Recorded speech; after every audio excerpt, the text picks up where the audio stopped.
মিজান ভাইয়ের আগমন, শুভেচ্ছা স্বাগতম।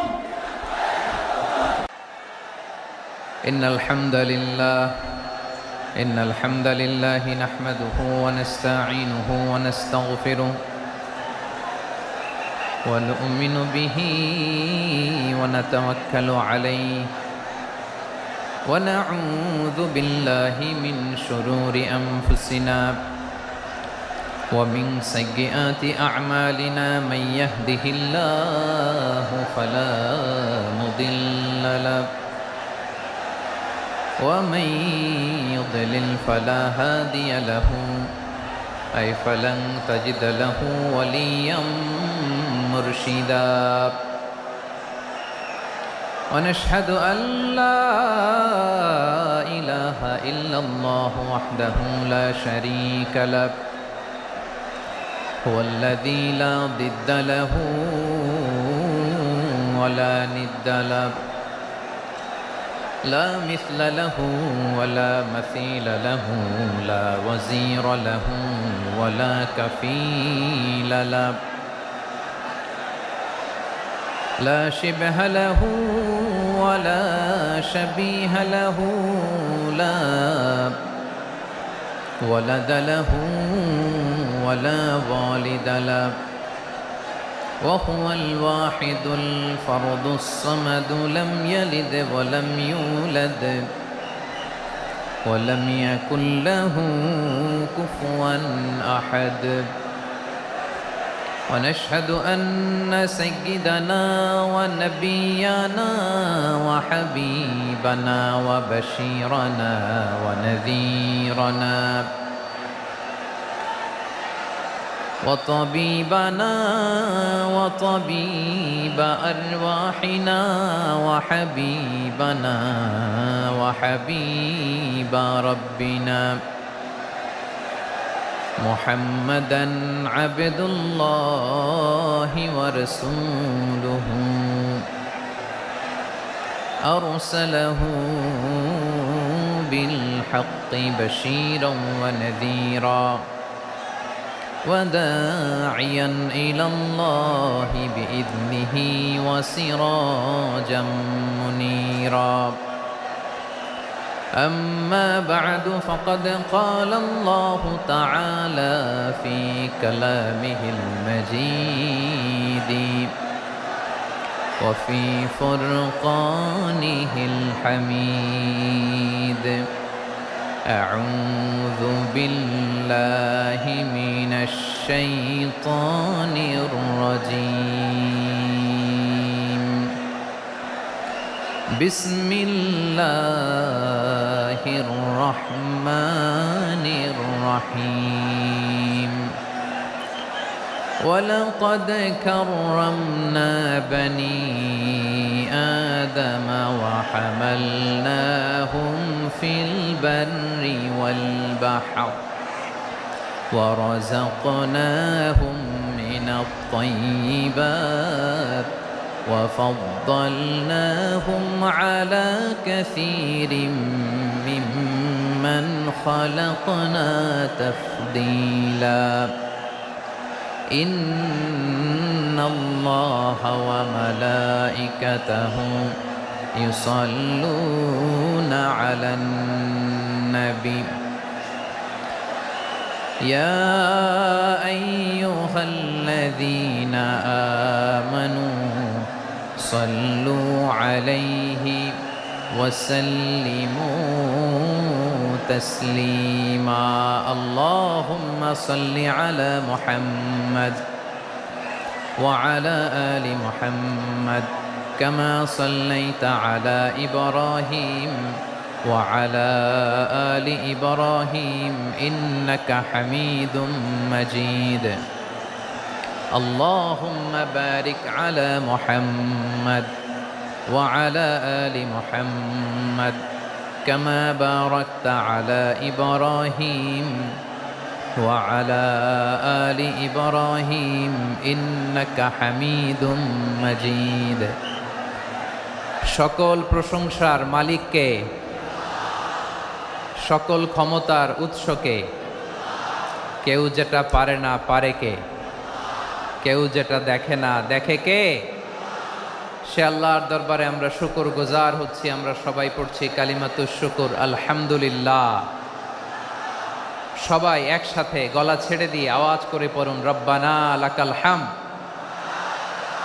হামদান কাসীরান তাইয়্যিবান মুবারাকান ফীহি ইয়া রাব্বি লাকাল হামদু কামা ইয়ানবাগি লিজালালি ওয়াজহিকা ওয়া আযীমি সুলতানিকা লাকাল হামদু বিল ঈমান লাকাল হামদু বিল ইসলাম লাকাল হামদু বিল কুরআন। আল্লাহ রাব্বুল ইজ্জা ওয়াল জালালের দরবারে শুকরিয়া জ্ঞাপনের পাশাপাশি আমি আজকের এই প্রোগ্রামের অর্গানাইজিং কমিটিকে অন্তরের অন্তঃস্থল থেকে ধন্যবাদ জানাতে চাই যে আদ-দ্বীন ফাউন্ডেশন অথরিটি তারা 3 দিন ব্যাপী যশোরের পুলের হাটে এরকম চমৎকার গোছানো ওয়েল অর্গানাইজড একটা তাফসীরুল কোরআনের প্রোগ্রামের আয়োজন করেছে। আমি আল্লাহর শুকরিয়া জ্ঞাপনের পাশাপাশি তাদেরকে আমার অন্তরের অন্তঃস্থল থেকে শুকরিয়া, ধন্যবাদ এবং মোবারকবাদ জানাতে চাই। আজকের প্রোগ্রামে উপস্থিত আছেন বৃহত্তর খুলনা বিভাগের ব্যবসায়ী ভাইয়েরা, কর্মজীবী ভাইয়েরা, ছাত্র ভাইয়েরা, পর্দার আড়ালে মহিলা প্যান্ডেলে আমার মায়েরা, বোনেরা। উপস্থিত আছেন কওমি মাদ্রাসার মুহতামিম বৃন্দ, আলিয়া মাদ্রাসার প্রিন্সিপাল হুজুর, শিক্ষকবৃন্দ, ছাত্রবৃন্দ, ইমাম সাহেব, খতিব সাহেব, মুয়াজ্জিন সাহেব, আইন শৃঙ্খলায় কর্মরত ভাইয়েরা, ভলান্টিয়ার্স, মিডিয়া কর্মী, সাংবাদিক বন্ধুরা, ইউটিউবার্স, আমি সবাইকে অন্তরের অন্তঃস্থল থেকে শুভেচ্ছা জানিয়ে শুরু করতে চাই। প্রিয় ভাইয়েরা, আমি জানি যশোরের মানুষ খুবই well civilised, they know manners, তারা ম্যানার জানে। অতিথির সাথে কেমন আচরণ করতে হয় যশোরের লোকেরা এটা জানে কি জানে না বলেন? মাশাআল্লাহ। স্টেজ থেকে ইনস্ট্রাকশন আসলে সেটা শুনতে হবে, না শুনলে আমিও বলতে পারবো না, আপনারাও উপকৃত হবেন না। কোটি কোটি টাকা ব্যয়, অনেক পরিশ্রম সাপেক্ষে, অনেক ওয়েল ডিজাইন করে ওনারা প্রোগ্রাম করেছেন। শেষ অধিবেশন যদি আপনারা ধাক্কা ধাক্কি বিশৃঙ্খলা করেন, বঞ্চিত হব, আমরা বঞ্চিত হব, আপনারা বঞ্চিত হবেন, মিডিয়া কর্মীদের মাধ্যমে দেশে বিদেশে কোটি কোটি দর্শক তারা বঞ্চিত হবে।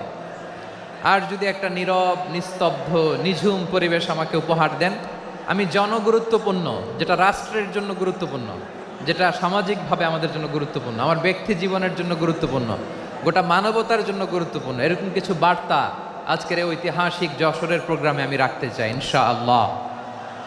কিন্তু সেজন্য সহযোগিতা করতে হবে। যে ডান দিকের ছেলেরা মাশাআল্লাহ বলার সাথে সাথে ঠান্ডা, কিন্তু এখানে এখনো ঠান্ডা হচ্ছে না। তোমরা ভলান্টিয়ারদের কথা শোনো, জায়গা না পেলে পেছনে যাও, ধাক্কাধাক্কি করো কেন ভাইয়েরা? এটা করো না। এই যে তোমাদেরকে দেখতে পাচ্ছি তো, একে অপরকে ধাক্কা ধাক্কি করে আমাকে দেখার চেষ্টা, পেছনে চলে যাও। Move move on, move, sit or move.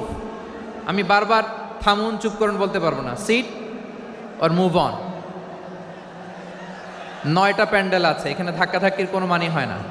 তোমরা ধাক্কাধাক্কি করবা, এই জন্য প্যান্ডেল করা হয় নাই 9টা। বসো, কোনো কথা নাই, বসো বসো। কানগুলো খরগোশের কানের মতো খাড়া করো, কোনো আওয়াজ নাই, আওয়াজ নাই, কোনো আওয়াজ নাই। এই যে প্রিয় ভাইয়েরা, আল্লাহর ওয়াস্তে চুপ করুন। যশোরের ভাইয়েরা, আল্লাহর ওয়াস্তে চুপ করুন। আমি 10 থেকে 0 গুনবো, এরপরে যদি আওয়াজ হয় চলে যাব, আমি চলে যাব, কিন্তু কোনো আওয়াজ নাই। আমি কিছু জিজ্ঞেস করলে উত্তর দেওয়ার সময় গলা ফাটায় আওয়াজ করতে হবে, ঠিক কিনা? বাস, এর বাইরে আর আওয়াজ নাই। 10 থেকে 0 গুনবো, হয় বসো, নয় অন্য প্যান্ডেলে যাও, কোনো আওয়াজ হবে না। 10, 9, 8, 7,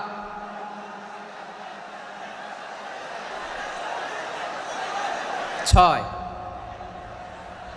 5, 4,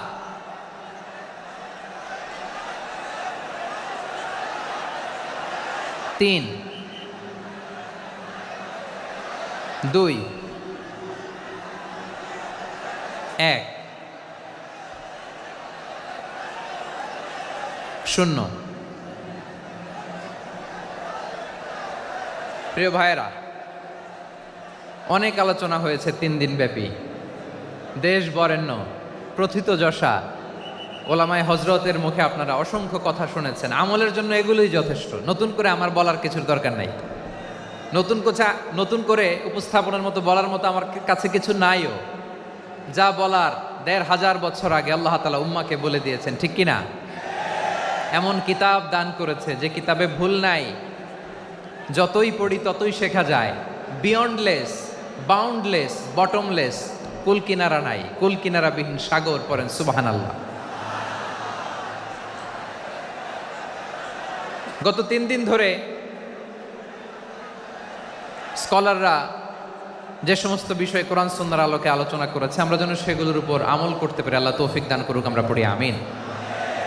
আসুন, এখানে আসার বসার এই প্রোগ্রামে অংশগ্রহণ করার উদ্দেশ্যকে, নিয়াতকে আমরা খালেস করে নেই। আজকে আমরা যা শুনবো শিখবো আমলের নিয়তে শুনবো, ঠিক কিনা বলেন? শেষ পর্যন্ত নীরবতা বজায় রাখবো। আমি উঠবো, আপনারা উঠবেন। এর আগে ওঠা যাবে না। স্কেজিউলে একটু চেঞ্জ এসেছে, এশার সালাত হয়নি। আমার আলোচনার পরপরই আজান হবে। এশার সালাতে আমরা জামাতে অংশগ্রহণ করে একসাথে বিদায় নেব ইনশাল্লাহ। বলেন, বিশৃঙ্খলা করলে আমার বুঝাতে, পয়েন্টগুলো শেয়ার করতে দেরি হবে। আর এই যে এরকম নীরব নিস্তব্ধ থাকলে সুবিধা হবে। আল্লাহর ওয়াস্তে বি স্মার্ট। জায়গা না হলে চলে যাবেন, আওয়াজ করবেন না। ভলান্টিয়াররাও আওয়াজ নয়, ইশারা ইঙ্গিতে। প্রিয় ভাইয়েরা, যে টপিকটি নিয়ে আমি আপনাদের সামনে আজকে কথা বলতে চাই, টপিকটি অনেক গুরুত্বপূর্ণ। টপিকটি হচ্ছে হিউম্যান রিসোর্স ডেভেলপমেন্ট, মানব সম্পদ উন্নয়ন। কারণ আল্লাহ তাআলা আমাদের যা দেখ আর না দেখ এটা দিছে। মানুষ আর মানুষ, 18 কোটি মানুষ, ঠিক কিনা? এই 18 কোটির জনসংখ্যার দেশে বসবাস করে আমরা খুশি না বেজার? খুশি হইতে হবে, বেজার হইেন না। জাপানের খবর জানেন? তাদের গ্রোথ রেট নিচের দিকে, উল্টো। জনসংখ্যা নাই, বাচ্চা নিলে, সন্তান নিলে গভর্নমেন্ট তাদের টাকা দেয়। আমাদেরকে আল্লাহ তাআলা দয়া করে, মায়া করে এই সম্পদটা দিয়েছেন। এই মানব সম্পদকে যেন আমরা কাজে লাগাই ইনশাআল্লাহ। পড়েন সবাই। হিউম্যান রিসোর্স ডেভেলপমেন্ট অনেক জনগুরুত্বপূর্ণ বিষয়, খুব সেন্সিটিভ বিষয়। বুঝতে হবে যশোরের স্মার্ট ছেলেরা, এই যে আমি যাদেরকে দেখতে পাচ্ছি, all are the Gen Z of Jessore. যারা জেন জি, ওরা স্মার্ট, ওরা ইশারা ইঙ্গিতে কাজ করে। এই যে পুরো গদি উল্টায় দিছে, ঠিক কিনা? 24-এর ছাত্র নাগরিক অভ্যুত্থান আমাদের দেখিয়ে দিচ্ছে কিভাবে চোখের ইশারায় গদি উল্টে দিতে হয়। তো এই জেনজিদের নিয়ে বসেছে, ওরা তো স্মার্ট, ওরা ডিস্টার্ব করবে না। মেহরবানি করে আমার সাথে কানেক্ট করো, 1 to 1, brain to brain, eye to eye contact করো আমার সাথে। তাকাও, কষ্ট হলো আমার দিকে তাকাও, আওয়াজ করা যাবে না, আমার দিকে তাকাও। প্রিয় ভাইয়েরা, হিউম্যান রিসোর্স ডেভেলপমেন্টের ব্যাপারে কিছু কথা বলবো। এই যে আমাদের বিশাল জনসংখ্যা, এই জনসংখ্যাকে কি করে জনসম্পদে রূপান্তরিত করা যায় এ ব্যাপারে কথা বলবো। আমি সূরাতু বনী ইসরাইলের 70 নম্বর আয়াত তেলাওয়াত করেছি। এই আয়াতের আলোকে কিছু কথা আমি আপনাদের সামনে বলবো। আল্লাহ তাআলা ইরশাদ করছেন, ওয়ালাকাদ কাররামনা বনী আদম ওয়া হামালনাহুম ফিল বাররি ওয়াল বাহরি ওয়া রাযাকনাহুম মিনাত তাইয়্যিবাত ওয়া ফাদ্দালনাহুম আলা কাসীরিম মিম্মান খালাকনা তাফদীলা। পড়েন আল্লাহু আকবার। রব্বুল আলামিন বলেন, ওয়ালাকাদ কাররামনা বনী আদম, আমি বনী আদমকে সম্মানিত করেছি, বনী আদমকে মর্যাদা দিয়েছি। ওয়া হামালনাহুম ফিল বাররি ওয়াল বাহর, বনী আদমকে জলে স্থলে, স্থলে এবং সমুদ্রে চলাচলের বাহন দিয়েছি। ওয়া রাযাকনাহুম মিনাত তাইয়্যিবাত, তাদেরকে পবিত্র রিজিকের বন্দোবস্ত করেছি। ওয়া ফাদ্দালনাহুম আলা কাসীরিম মিম্মান খালাকনা তাফদীলা, আর আমি আল্লাহ যাদেরকে সৃষ্টি করেছি তাদের মধ্য থেকে বনি আদমকে আমি শ্রেষ্ঠ বানিয়েছি। আমরা শ্রেষ্ঠ, আমরা আশরাফুল মাখলুকাত। আমরা কি এই যে এমনি চিল্লাচিল্লি করে জিজ্ঞেস করলে বলে না, আমরা আশরাফুল মাখলুকাত। আমরা কি শ্রেষ্ঠ, সবার চেয়ে সেরা। আমাদের মতো করে আল্লাহ কাউকে বানায় নাই। দুই পায়ে ভর করে শির দ্বারা এরকম স্ট্যান্ড রেখে মাথা উঁচু করে দাঁড়াতে পারে এরকম কোন প্রাণী পৃথিবীতে আছে? এজন্য আল্লাহ বলেন ওয়ালাকাদ কাররামনা বানি আদম, আমি বনি আদমকে সম্মানিত করেছি, তাদেরকে আমি মর্যাদা দিয়েছি। তাদেরকে আমি যত মর্যাদা দিয়েছি আমার কোন সৃষ্টিকে এত মর্যাদা দেই নাই। পড়েন সুবহানাল্লাহ। I have dignified the status of the sons of Adam. আদমের সব সন্তানের মর্যাদা আমি বাড়িয়েছি। আল্লাহ এখানে বলেননি ওয়ালাকাদ কাররামনাল মুমিনিন, আমি মুমিনের মর্যাদা বাড়িয়েছি, বলেছেন? আল্লাহ এখানে বলেন নাই ওয়ালাকাদ কাররামনাল মুসলিমিন, আমি মুসলিমের মর্যাদা বাড়িয়েছি। আল্লাহ বলেছেন ওয়ালাকাদ কাররামনা বানি আদম, আমি বনি আদমের সম্মান বাড়িয়েছি। হোক সে মুমিন কিংবা কাফের, মুসলিম কিংবা মুশরিক, আস্তিক কিংবা নাস্তিক, আরব কিংবা অনারব, যেই হোক না কেন আদম সন্তান সবগুলার মর্যাদা বাড়ায় দিয়েছে কে? সবার মর্যাদা আল্লাহ বাড়িয়েছে। মানুষ হিসেবে মর্যাদা। বিশ্বনবী সাল্লাল্লাহু আলাইহি ওয়াসাল্লাম ইহুদির লাশ দেখে দাঁড়িয়ে গেলেন। কার লাশ?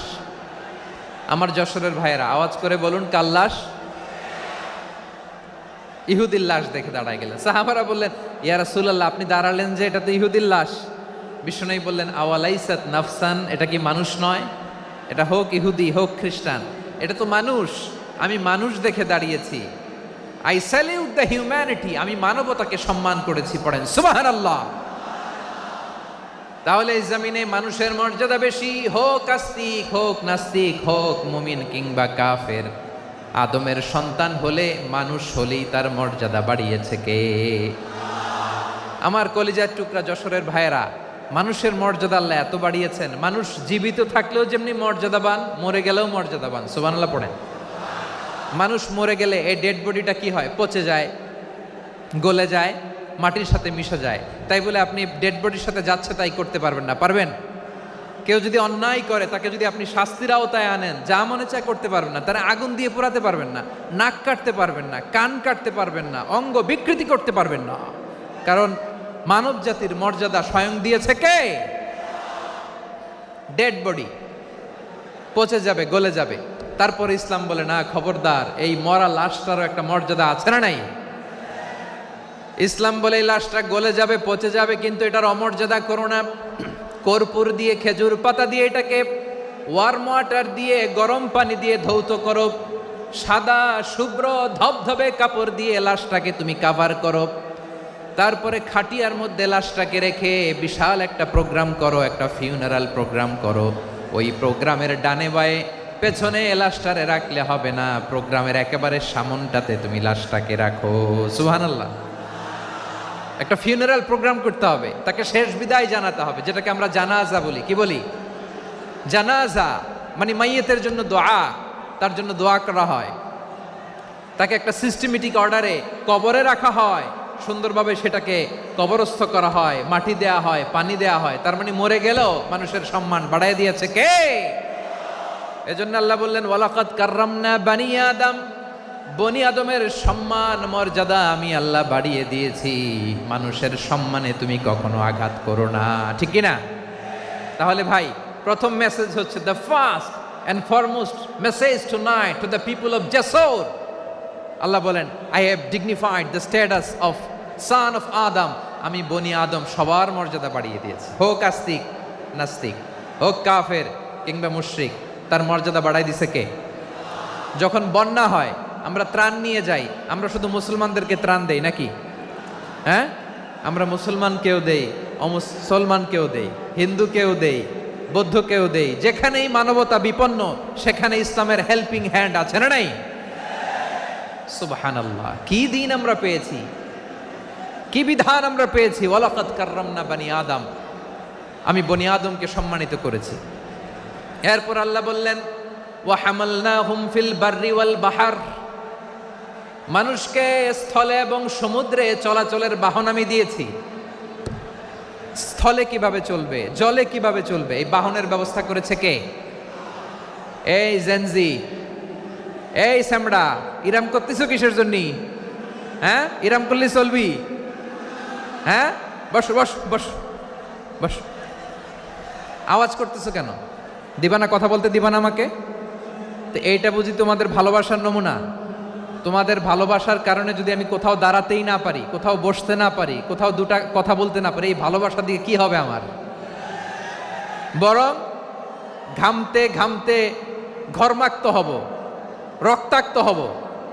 কিন্তু সেন্ট্রাল থেকে, সেন্ট্রালি যে ইনস্ট্রাকশন আসবে, সেই ইনস্ট্রাকশনের এক চুল আমরা ডানে বায়ে যাব না। এইটা গণজাগরণের জন্য এইটা দরকার, ইসলামী বিপ্লবের জন্য এইটা দরকার। তো আধা ঘন্টা ধরে যদি তোমাদেরকে থামানোই না যায়, এই লস্কর দিয়ে আমি কি করব? আল্লাহর ওয়াস্তে নো নো নো স্লোগান, চুপচাপ একেবারে আমার দিকে তাকাও।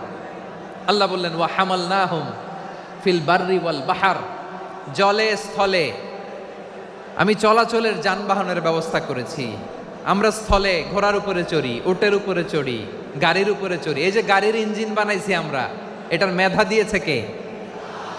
আবার সাগরের মধ্যে আমরা নৌযান, জলযান, বড় বড় জাহাজ দিয়ে এক মহাদেশ থেকে আরেক মহাদেশ যাই, এক দেশ থেকে মালামালগুলো আরেক দেশে পাঠাই। সাগরের ভেতরে নৌকাগুলোরে ধরে রাখলো কে? ওয়াল ফুলকিল্লাতি তাজরি ফিল বাহরি বিমা ইয়ানফাউন নাস। মানুষের উপকার আছে এরকম সরঞ্জামাদি নিয়ে সাগরের উপরে বিশাল বিশাল জলযানগুলো চলে, এগুলো ডুবে যায় না, কাত হয়ে যায় না, পড়ে যায় না। এগুলোকে স্থিতিস্থাপকতাকে ঠিক করে রাখলো কে? আপনারা জাহাজ দেখেছেন? জাহাজ, হ্যাঁ, বাড়ি চট্টগ্রাম হইলে দেখতে পারতেন। দেখছেন? বিশাল বিশাল জাহাজ, বিশাল জাহাজ মালামাল নিয়ে এক মহাদেশ থেকে আরেক মহাদেশে যায়। গত মাসে আমার জাপান সফর ছিল। এই যে বাংলাদেশে যে গাড়িগুলো চালান, বেশিরভাগ গাড়ি আসে কিন্তু জাপান থেকে। হাজার হাজার গাড়ি একটা জাহাজ বহন করতে পারে, হাজার হাজার গাড়ি। এটার সাগরের মধ্যে ভাসাইলো কে? সবাই বলুন, ভাসালো কে?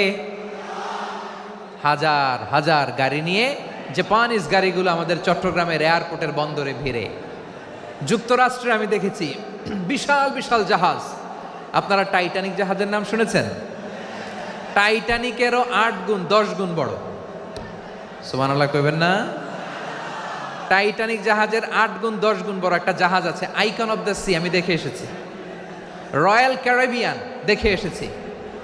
সাগরের সামনে জেটিতে যখন দাঁড়ালাম, জাহাজটা যখন যায়, আমার মনে হচ্ছে একটা শহর, গোটা শহর, the entire city is floating on the water. পুরো একটা শহর মনে হয় পানির উপর দিয়ে ভেসে যাচ্ছে। পড়েন সুবহানাল্লাহ। এই যে আইকন অফ দ্য সি, এই ক্রুজ, এই জাহাজটা, এটার ভিতরে স্টেডিয়াম আছে। কিসের ভিতরে স্টেডিয়াম? কথা বুঝে নাই বোধহয়। স্টেডিয়াম কিসের ভিতর? সুইমিং পুল আছে, শপিং মল আছে, রেস্টুরেন্ট আছে, ক্লাব আছে, 3000 4000 রুম বিশিষ্ট, কক্ষ বিশিষ্ট হোটেল আছে। এই সবগুলোর নিয়ে এগুলো চলে সাগরের এই দোলার মধ্যে, জলোচ্ছ্বাসের মধ্যে। এই সাগরের ভেতরে এই জাহাজগুলোর ভাষায় রাখছে কে?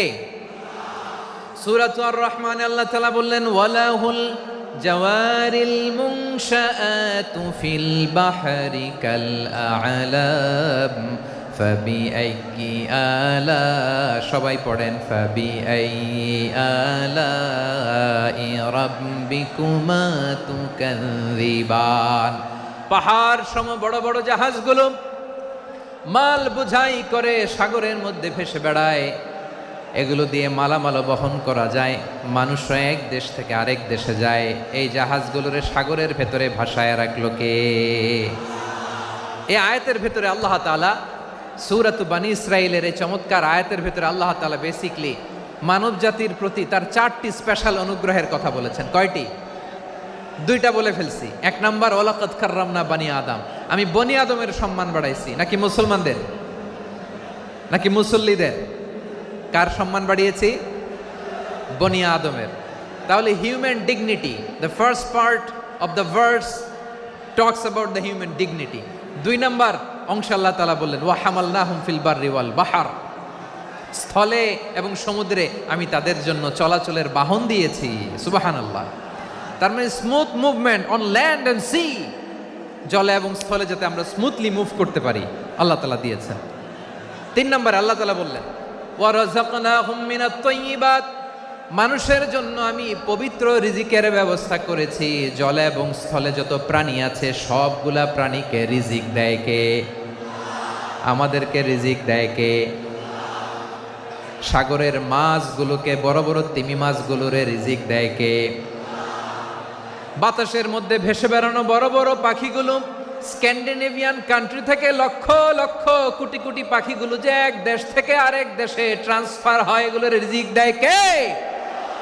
রব্বুল আলামিন বলেন ওয়ামা মিন দাব্বাতিন ফিল আরদি ইল্লা আলাল্লাহি রিজকুহা ওয়া ইয়ালামু মুস্তাকাররাহা ওয়া মুস্তাওদাআহা কুল্লুম ফি কিতাবিম মুবিন। আল্লাহু আকবার। রব্বুল আলামিন বলেন ভূপৃষ্ঠে বিচরণশীল যত প্রাণী আছে সব প্রাণীগুলোকে আমি আল্লাহ আমার নিজের কুদরতে রিজিকের বন্দোবস্ত করি। এই প্রাণীগুলো কোথায় থাকে, কোথায় যায়, সব জায়গায় আমি রিজিক পৌঁছে দেই। রিজিক কেউ দিতে পারে না, রিজিকের মালিক কে? রিজিকের মালিক তিনি আল্লাহ। এজন্য আল্লাহ তাআলা বললেন ওয়া রাযাকনাহুম মিনাত তাইয়্যিবাত। এরপর আল্লাহ বললেন ওয়া ফাদ্দালনাহুম আলা কাসীরিম মিম্মান খালাকনা তাফদীলা। আমি যত প্রাণী সৃষ্টি করেছি সকল প্রাণীর মধ্যে মানুষের মর্যাদা শ্রেষ্ঠত্ব আমি দিয়েছি। সুবহানাল্লাহ পড়েন। তাহলে 1 নম্বরে আল্লাহ বললেন আমি বনি আদমের মর্যাদা বাড়ালাম। এরপরে বললেন স্থলে এবং সমুদ্রে চলাচলের জন্য যানবাহন দিলাম। 3 নম্বরে আল্লাহ বললেন পবিত্র রিজিকের ব্যবস্থা করে দিলাম। এরপরে আল্লাহ বললেন যত প্রাণী আছে, সৃষ্টি আছে, সবগুলার উপরে আমি মানুষকে শ্রেষ্ঠত্ব দিলাম। সুবহানাল্লাহ। তাহলে সবচেয়ে বেশি শ্রেষ্ঠত্ব মানুষের। কার? মানুষের। শুধু তাই নয় প্রিয় ভাইরা, আকাশ এবং জমিনে যা কিছু আছে সব কিছু মানুষের জন্য, মানুষের কল্যাণে, মানুষের প্রয়োজনে, মানুষের বশীভূত করে সৃষ্টি করেছেন কে? রব্বুল আলামিন বলেন হুয়াল্লাযী খালাকা লাকুম মা ফিল আরদি জামিআ।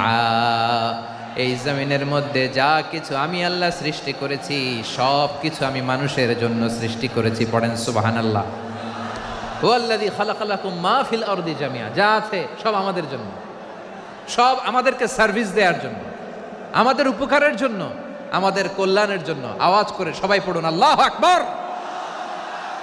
অন্য আয়াতে আল্লাহ বললেন ওয়াসাখখারা লাকুম মা ফিস সামাওয়াতি ওয়া মা ফিল আরদি জামিআম মিন ইন্না ফি যালিকা লাআয়াতিন লিকাউমি ইয়াতাফাক্কারুন। প্রথমে আয়াতে আল্লাহ বললেন জমিনে যা আছে সব তোমাদের কল্যাণে আমি সৃষ্টি করলাম।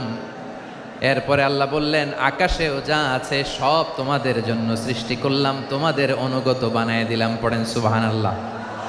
মানুষের কি ব্রেইন দেখেন, মানুষ জমিন ছেড়ে আকাশে চলে যায়। পাখি দেখে মানুষের শখ হলো পাখি যেহেতু উঠতে পারে আমরাও পারবো। অরবিল রাইট, উইলবার রাইট, 2 ভাই মিলে আঁকাঝোঁকা করতে করতে করতে করতে প্লেন বানায় ফেললো। কোন সুবহানাল্লাহ। এখন পাখিও ওরে, আমরাও ওরি। এরপরেই মানুষের কৌতূহল থামে না এখানে। মানুষ চলে গিয়েছে চাঁদে। কোথায় গেছে? এখন কিন্তু চাঁদে জমি বিক্রি হয় জানেন।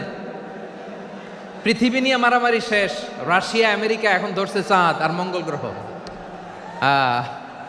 এখন চাঁদে জমি বিক্রি হয়, মঙ্গলে জমি বিক্রি হয়। এই চাঁদ, মঙ্গল, বৃহস্পতি, শনি সব আল্লাহ তাআলা আমাদের জন্য বানিয়েছেন। সুবহানাল্লাহ পড়েন। মানুষ সাগরের উপরে চড়ে, শূন্যে ভেসে বেড়ায়, পাহাড় কেটে সুড়ঙ্গ বানায়, টানেল বানায়। মানুষ ব্রডব্যান্ডের লাইন নিয়ে যায় সাগরের ভেতর দিয়ে এক দেশ থেকে আরেক দেশে, এক মহাদেশ থেকে আরেক মহাদেশে। সুবহানাল্লাহ পড়েন। তার মানে গোটা বিশ্বের সব কিছুর উপরে control, superiority over all creatures, সব কিছুর উপর কন্ট্রোল, মনিটরিং, নিয়ন্ত্রণ, এটা প্রতিষ্ঠা করে দিয়েছে কে? এজন্যই মানুষের শ্রেষ্ঠত্ব। ওয়ালাকাদ কাররামনা বানি আদম, আমি বনি আদমের সম্মান বাড়িয়েছি, মর্যাদা আমি বাড়িয়ে দিয়েছি এই কারণে, কারণ মানুষ সব কিছুর উপর নিয়ন্ত্রণ নিতে পারে। মানুষকে নিয়ে এই কোরআনের সব আলোচনা, মানুষকে নিয়ে এই কোরআনের সব। তাই কোরআনের কেন্দ্রীয় আলোচ্য বিষয় হচ্ছে মানুষ। কোরআনের কেন্দ্রীয় আলোচ্য বিষয় কি? যশোরের ভাইয়েরা বুঝে থাকলে সবাই বলবেন কোরআনের কেন্দ্রীয় আলোচ্য বিষয় কি? এই যে আমি মূল আলোচনায় যাচ্ছি এখন। কেন মানুষ কোরআনের কেন্দ্রীয় আলোচ্য বিষয়? এই যে ভাইয়েরা, এই যে হাত জোর করে, এই যে Jessore Gen Z, the smart people of Jessore, হাত জোর করে বলতেছে, হাত জোর করে তোদের কাছে আল্লাহর দোহাই লাগে, স্টপ স্টপ। শুরুতে একবার বলেছে জায়গা না হলে আস্তে আস্তে ধাক্কা দিবা, সামনে না পিছনে দিয়ে দিয়ে বেরোয় চলে যাও। এলইডিতে দেখো, এই যে আল্লাহর ওয়াস্তে জায়গা না হলে ওদিকে যাও। কোরআনের মাহফিলে বিশৃঙ্খলা, এটা কাফিরদের আলামত। কাফিররা শীষ দিত, শীষ। বিশ্বনবী কোরআনের তাফসির করলে কাফিররা শীষ দিত আর ক্ল্যাপিং করত, হুইসেল অ্যান্ড ক্ল্যাপিং। তো আমরা কি এখানে বিশৃঙ্খলা করতে আসছি? তো বারবার থামানো লাগে কেন? কোনো আওয়াজ হবে না, বললাম তো স্টপ। আওয়াজ করে বলুন কোরআনের কেন্দ্রীয় আলোচ্য বিষয় কি? সবাই বলেননি। এতগুলো মানুষ উত্তর দিলে এতটুকু আওয়াজ হয়, অন্তত আমি বিশ্বাস করি না। যশোর আওয়াজ করে বলো কোরআনের কেন্দ্রীয় আলোচ্য বিষয় কি? মানুষ। এই মানুষ কোরআনের কেন্দ্রীয় আলোচ্য বিষয়। মানুষকে আল্লাহ স্বাধীনতা দিয়েছেন। ফামান শাআ ফালইউমিন ওয়া মান শাআ ফালইয়াকফুর। চাইলে মুমিন হতে পারো, চাইলে কাফের হতে পারো, তোমার ইচ্ছা। তবে জেনে রাখো, মুমিন হলে পাবা জান্নাত, কাফির হলে পাবা জাহান্নাম। নাও দ্য ডিসিশন ইজ ইয়ার্স। সিদ্ধান্ত তোমার, জান্নাতে যাবা না জাহান্নামে যাবা। যশোরের ভাইয়ের আওয়াজ করে বলুন কই যেতে চান, জান্নাতে না জাহান্নামে? ডান দিকে না বাম দিকে? ডানপন্থী না বামপন্থী? চিল্লা চিল্লি না চুপচাপ? চুপচাপ কয়ে আবার চিল্লাচিল্লি শুরু করে দিয়েছে। মাশাআল্লাহ, গুরুত্বপূর্ণ কথা বাকি আছে, আমাকে সহযোগিতা করতে হবে। মাশাআল্লাহ, এই তো ঠান্ডা হয়েছে। হ্যাঁ ঠিক আছে ঠিক আছে ঠিক আছে। মানুষকে আল্লাহ এত স্বাধীনতা দিয়েছেন, মানুষ চাইলে অনেক ভালো হইতে পারে। ভালোর রাস্তাও খোলা, খারাপ হওয়ার রাস্তাও খোলা। ভালো হইলে মানুষ অনেক ভালো, খারাপ হইলে অনেক খারাপ। ভালো হইলে সবচেয়ে ভালো, খারাপ হইলে সবচেয়ে খারাপ। এজন্য সিদ্ধান্ত আপনাকেই নিতে হবে। আল্লাহ তাআলা বলছেন লাকাদ খালাকনাল ইনসানা ফি আহসানি তাকওয়িম সুম্মা রাদাদনাহু আসফালা সাফিলিন। আমি মানুষকে অনেক সুন্দর অবয়বে, সুন্দর আকৃতিতে সৃষ্টি করেছি। তার শুধু চেহারার ডিজাইনটাই সুন্দর নয়, তার ব্রেনটা বড্ড সুন্দর, তার মানসিকতা বড্ড সুন্দর, তার সৃজনশীলতা বড্ড সুন্দর। পড়েন সুবহানাল্লাহ। আমাদের চেহারা, অবয়ব, ডিজাইন যে সুন্দর তা না, আমাদের ব্রেনটা অনেক সফিস্টিকেটেড ব্রেন, অনেক সফিস্টিকেটেড। এই 1.5 কেজি ব্রেন ইউজ করে মানুষ গোটা বিশ্বে সভ্যতা বিনির্মাণ করেছে, ঠিক কিনা? এই ব্রেন আল্লাহ তাআলা আমাকে দিয়েছে। এটারে কাজে লাগালে, আপনার 6 সেন্স কাজে লাগালে আপনি অনন্য মানুষ হয়ে উঠবেন, মহামানবে রূপান্তরিত হবেন। মানুষ হতে পারে, চাইলেই মহামানব হতে পারে। আবার যদি মানুষ চায় খারাপও হতে পারে। আল্লাহ বললেন শুধু ভালোই না, ভালো হতে চাইলে অনেক ভালো তুমি হতে পারো, আবার খারাপ হতে চাইলে অনেক খারাপ তুমি হতে পারো। সুম্মা রাদাদনাহু আসফালা সাফিলিন।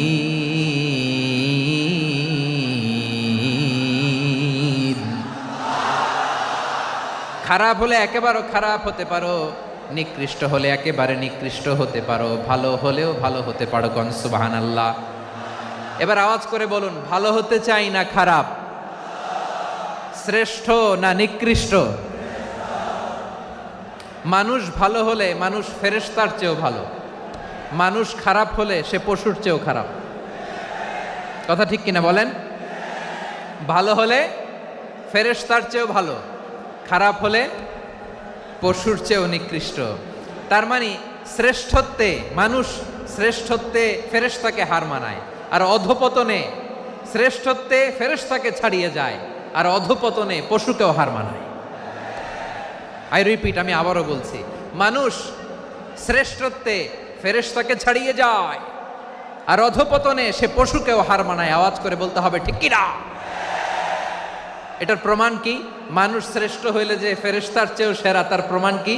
আল্লাহ তাআলা বলছেন, ওয়া ইয কুলনা লিল মালাইকাতি ইসজুদু লি আদম ফাসাজাদু ইল্লা ইবলিস আবা ওয়াস্তাকবারা ওয়া কানা মিনাল কাফিরিন। আল্লাহ বলেন, স্মরণ করো সে সময়ের কথা যখন আমি ফেরেশতাদেরকে বললাম, ও ফেরেশতারা আদমকে সেজদা দাও। সব ফেরেশতারা সম্মান সূচক সেজদা আদমকে দিল, তারা আদমের জন্য সেজদায় লুটিয়ে পড়ল, একজন ছাড়া, তার নাম ইবলিস। আওয়াজ করে বলেন তার নাম কি? সে অহংকার প্রদর্শন করলো, সে কাফের হয়ে গেল, বাকি সব ফেরেশতারা সেজদা দিল। সুবহানাল্লাহ। আবার আদম আলাইহিস সালামকে আল্লাহ জিজ্ঞেস করলেন, সব বলে দিল উত্তর, কিন্তু ফেরেশতাদেরকে একই প্রশ্ন জিজ্ঞেস করলেন, তারা উত্তর করতে পারে নাই।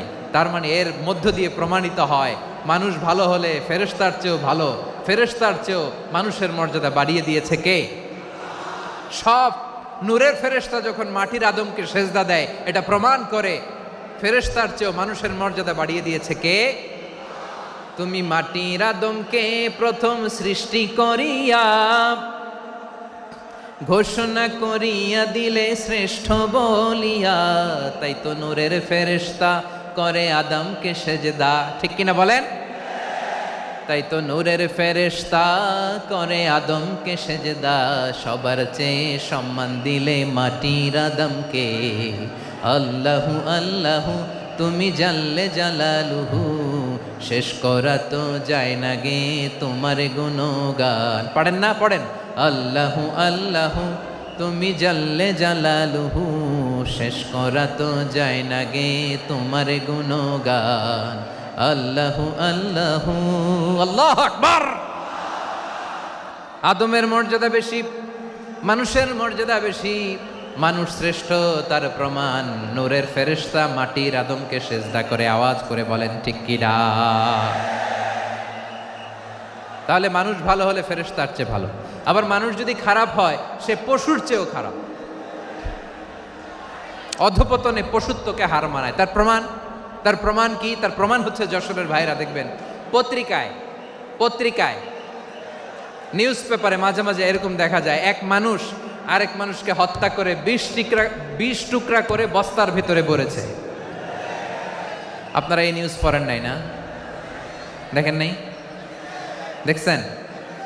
মানুষ মানুষকে হত্যা করে কয় টুকরা? জোরে বলেন। এখানেই ক্ষান্ত হয় না, আবার কোথায় ভরছে? বস্তার ভেতরে। আচ্ছা, বুঝে থাকলে আওয়াজ করে বলেন, কোনদিন শুনছেন একটা হাতি আর একটা হাতিকে হত্যা করে 20 টুকরা করছে, এরপরে বস্তার ভিতরে ভরছে? হয়েছে? তাহলে দেখেন, মানুষ যদি খারাপ হয় সে পশুকেও হার মানায়। চিল্লায় বলো ঠিক কি না? এমনও দুশ্চরিত্র মানুষ আছে যার যার নজর থেকে 6 মাসের ছোট্ট মেয়ে থেকে শুরু করে 80 বছরের বৃদ্ধারাও নিরাপদ নয়। পশুকেও হার মানে। মানুষের ঘর জ্বালিয়ে পুড়ে মেসাকার করে দেয়, জনপদের পর জনপদ জ্বালায় দেয়, এরকম আছে না নাই? বোমা মেরে শহরগুলো উড়িয়ে দেয়। এই যে ইসরায়েল গাজার মধ্যে যে অ্যাটাক করেছে, এরা মসজিদ মানে নাই, মসজিদে বম ফেলেছে। এরা খ্রিস্টানদের চার্চ গির্জা মানে নাই, গির্জায় বম ফেলেছে। পৃথিবীর ইতিহাসে never happened in the history of the world that someone bombed on a hospital, on an ICU center. এমন হাসপাতাল যেখানে আইসিইউর রোগীরা আছে, ওই হাসপাতালের উপরও ইসরায়েলি সৈনিকেরা বোমা মেরেছে। জোরে বলেন ঠিক কিনা? এরা মানুষ? আওয়াজ করে বলেন, এরা মানুষ না। প্রিয় ভাইয়েরা, চোখ কান নাক মুখ থাকলেই মানুষ না। যা সামনে দেখেন এগুলো সব মানুষ না, এগুলো জনসংখ্যা। এগুলো কি? সবাই বলুন, এগুলো কি? বাড়ছে জনসংখ্যা, কমছে মানুষ। বাড়ছে জনসংখ্যা, কমছে। এই দুনিয়া এখন তো আর সেই দুনিয়া নাই, মানুষ নামের মানুষ আছে দুনিয়া বোঝাই, সেই মানুষের ভিড়ে আমার আসল মানুষ নাই। ঠিক কিনা? আসল মানুষের বড্ড অভাব, আসল মানুষের বড্ড অভাব। আমার ভাইয়েরা, মানুষ খারাপ হলে পশুকেও হার মানায়। আচ্ছা, আওয়াজ করে বলেন, এই যশোরের ছেলেরা এদিক তাকাও, আওয়াজ করে বলো, যে ইসরায়েলি সোলজাররা উপর থেকে বোমা মারল, তারাও মানুষ? তারাও কি? ওরাও রক্তে মাংসে মানুষ, ওদেরও পরিবার আছে। বোমা মেরে যেই মেয়েটাকে তারা অনাথ বানায়, ইয়াতিম বানায়, ও কিন্তু বাসায় ওর মেয়েটাকে রেখে আসছে। ঠিক কিনা বলেন? বম্বিং করে যে বাবাকে মেরে, স্বামীকে মেরে স্ত্রীকে বিধবা বানায়, তারও ঘরে স্ত্রী আছে। উপর থেকে বোম মেরে মানুষ মেরে দিচ্ছে, তারাও মানুষ। 1945 সালের 6ই আগস্ট আমেরিকান সোলজাররা হিরোশিমায় বোম মেরেছে। আমি নিজে দেখে এসেছি জাপানের হিরোশিমাতে। সকাল 8:15 মানুষ কেউ অফিসে যাচ্ছিল, কেউ খেতে খামারে কাজ করতে যাচ্ছিল। লিটল বয় নামে একটা বোম মেরেছে তারা। এই বোমের আঘাতে, পারমাণবিক এই বোমার রেডিয়েশনে আঘাতে বোম ব্লাস্ট হওয়ার পরে মুহূর্তের মধ্যে 1,40,000 নাই। উপর থেকে যারা মারতেছে এরাও মানুষ, যাদেরকে মারলো তারাও। তার মানে মানুষে মানুষে পার্থক্য আছে না? নেই? মানুষে মানুষে পার্থক্য আছে। নাক কান চোখ মুখ থাকলেই মানুষ নয়। বাড়ছে জনসংখ্যা, কমছে মানুষ। চিল্লায় বলো ঠিক কিনা? তাহলে আমরা বুঝলাম মানুষ ভালো হলে অনেক ভালো, খারাপ হলে অনেক খারাপ। ও আমার কলিজার টুকরা যশোরের ভাইয়েরা, আসুন না 3 দিন ব্যাপী এই তাফসিরুল কোরআনের ঐতিহাসিক প্রোগ্রাম থেকে আমরা সিদ্ধান্ত নেই, আমরা ভালো মানুষ হব নাকি খারাপ মানুষ হব। কলিজা থেকে, প্রাণ থেকে আওয়াজ করে সবাই বলুন, ভালো মানুষ নাকি খারাপ মানুষ? ভালো মানুষ হইতে হবে। ভালো মানুষ যারা জগৎটাকে এনলাইটেন করবে, যারা এনলাইটেন করবে, যারা সত্যের বীর সেনানী হয়ে দাঁড়াবে, যারা সত্যের পক্ষে কথা বলবে, যারা জালিমের মসনদকে ভেঙে খান খান করে দেবে, এরকম হওয়ার দরকার আছে না নাই? এরকম ভালো মানুষ আমরা হতে চাই কি চাই না? মানুষকে যত্ন নিলে মানুষ যে কত ভালো হয় আপনি কল্পনাও করতে পারবেন না। এই যে আপনাদের যশোরে যে ভালো ছেলেগুলো আছে, যে ভালো তরুণগুলো আছে, যে যুবকগুলো আছে, যে ভালো আলেমরা আছে, ভালো নেতারা আছে, সবাই যদি তাদের মতো হতো, পুরো যশোরটা একটা জান্নাতের টুকরা হয়ে যেত। আওয়াজ করে বলেন ঠিক কিনা? মানুষকে নার্চারিং করলে, মানুষকে পলিশ করলে, মানুষকে গ্রুমিং করলে, মানুষকে সঠিক তারবিয়া দিলে মানুষ অনন্য হয়ে ওঠে। প্রতিটি মানুষ অনন্য। আমি অনন্য, আপনি অনন্য, আমরা সবাই অনন্য। সুবহানাল্লাহ বলেন। মানুষকে আল্লাহ তাআলা দিয়েছেন অসীম ক্ষমতা, অসীম ক্ষমতা। সুবহানাল্লাহ। একটা মানুষ পারে না এমন কিছু নাই, একটা মানুষ পারে না এমন কিছু নাই। বিশ্বাস করতে হবে, মানুষ যা কল্পনা করতে পারে ওইটা মানুষ করে দেখাতে পারে। যশোরের ভাইয়ের, আই রিপিট, আমি আবারও বলছি, এই চিল্লাচিল্লি করলে আমার এই গুরুত্বপূর্ণ কথা তোমরা মিস করবা, মিস করবা। কপাল পড়া হয়েও না, আওয়াজ করে কপাল পড়া হবে না। আমার দিকে তাকাও। মানুষ, মানুষ যা কল্পনা করতে পারে সেটা মানুষ করে দেখাতে পারে। তুমি তোমার কল্পনার রাজ্যকে সাজাও, তোমাকে হারাতে পারে এমন কোন শক্তি আল্লাহর জমিনে নাই। তোমার কি শক্তি, কি সম্ভাবনা তুমি জানোই না মিয়া। তুমি এদিকে তাকাও কেন? তোমার রাস্তা তো ওই দূরে। তুমি কোথায় যাবে, আল্লাহ তোমার টেনে কোথায় নিয়ে যাবে তুমি কিছুই জানো না। Plan big, dream big. কল্পনার শক্তিকে বড় করো। মানুষ যা কল্পনা করতে পারে মানুষ তা করে দেখাতে পারে। মানুষের কাছে অসাধ্য কিছু নাই মৃত্যু ছাড়া, অ্যাকসেপ্ট ডেথ। মৃত্যু ছাড়া মানুষ সবকিছুকে জয় করতে পারে।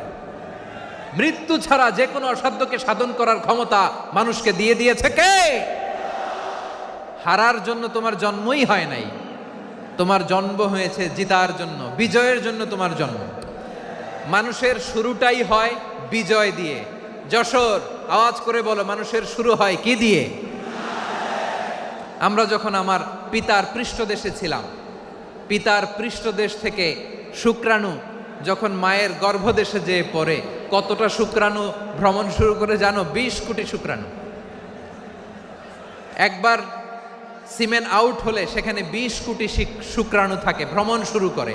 ওই 20 কোটি শুক্রাণুর মধ্যে থেকে তুমি আমি আজকে এক বিকশিত শুক্রাণু মানব রূপে পৃথিবীতে এসেছি। সুবহানাল্লাহ। ওই 20 কোটি শুক্রাণুর প্রতিযোগিতায় সবাইরে পেছনে ফেলে সেদিন আমি সফল হয়েছিলাম, সেদিন আমি বিজয়ী হয়েছিলাম। সেদিন আমি এত ছোট ছিলাম, মাইক্রোস্কোপ দিয়েও আমার অস্তিত্ব টের পাওয়া যায় না। আমি এত তুচ্ছ ছিলাম, নগণ্য ছিলাম, আমার কান ছিল না, আমার চোখ ছিল না, আমার হাত ছিল না, আমার জন্য রিকমেন্ডেশন করার মতো মামু ছিল না, খালা ছিল না, কেউ ছিল না। তারপরেও ওই প্রতিযোগিতায়, ওই কম্পিটিশনে যখন আমারে কেউ হারাতে পারে নাই, আল্লাহর জমিনেও আমারে কেউ হারাতে পারে না। হারার জন্য তোমার জন্মই হয় নাই, তুমি আসছোই জিতার জন্য। সুবহানাল্লাহ। বিশ্বনবী বলেন, আন্নাসু মাআদিন কামাআদিনি যাহাবি ওয়াল ফিদ্দা খিয়ারুহুম ফিল জাহিলিয়াতি খিয়ারুহুম ফিল ইসলাম। Peoples are like mines of gold and silver. সোনার খনি, রূপার খনি, এর চেয়েও বড় খনি হচ্ছে এই মানব সম্পদের খনি। আওয়াজ করে বলেন আল্লাহু আকবার। আল্লাহ তাআলা এই সম্পদ আমাদেরকে দিছে। বিশ্বনবী বলেন, মানুষ হচ্ছে খনির মতো। খিয়ারুহুম ফিল জাহিলিয়াতি খিয়ারুহুম ফিল ইসলাম। জাহিলি যুগে যারা সেরা, ইসলামেও তারা সেরা। ইদা ফাকুহু, যদি তারা বুঝবান হয় তাহলে তাদেরকে সেরা বানায় দিবে কে? তাহলে মানুষের চেয়ে সেরা কেউ হতে পারে? মানুষের চেয়ে অনন্য কেউ হতে পারে? মানুষকে কেউ হারাতে পারে? আওয়াজ করে বলো, তোমাকে কেউ হারাতে পারবে? এই সাহস জাগছে আজকের আলোচনা থেকে। আমি তুমি অনন্য, আমাকে তোমাকে হারায় দেওয়া এত সহজ না, ঠিক কিনা? একটা কথা জীবনের সাথে সেট করে নিতে হবে, আমি জিতি নয় শিখি, আমি কখনো হারি না। জীবনের সাথে সেট করে নাও, জেনজি অফ যশোর, আমি কখনো হারি না, আমি হয় জিতি নয় শিখি। চিল্লায় বলো ঠিক কিনা? আমি কখনো হারি না, আমার হারানো এত সোজা না। কি সাহস জাগছে? বুকে সাহস জাগছে? তাকবীর পড়ো, লিল্লাহে তাকবীর।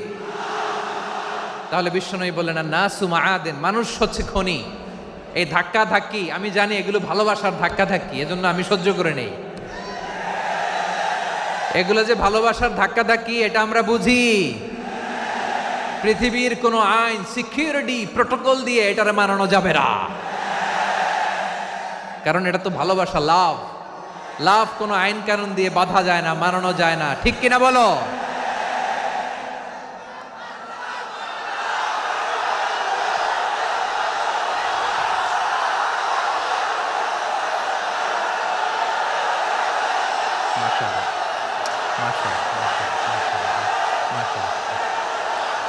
ঠিক আছে, বসুন বসুন বসুন।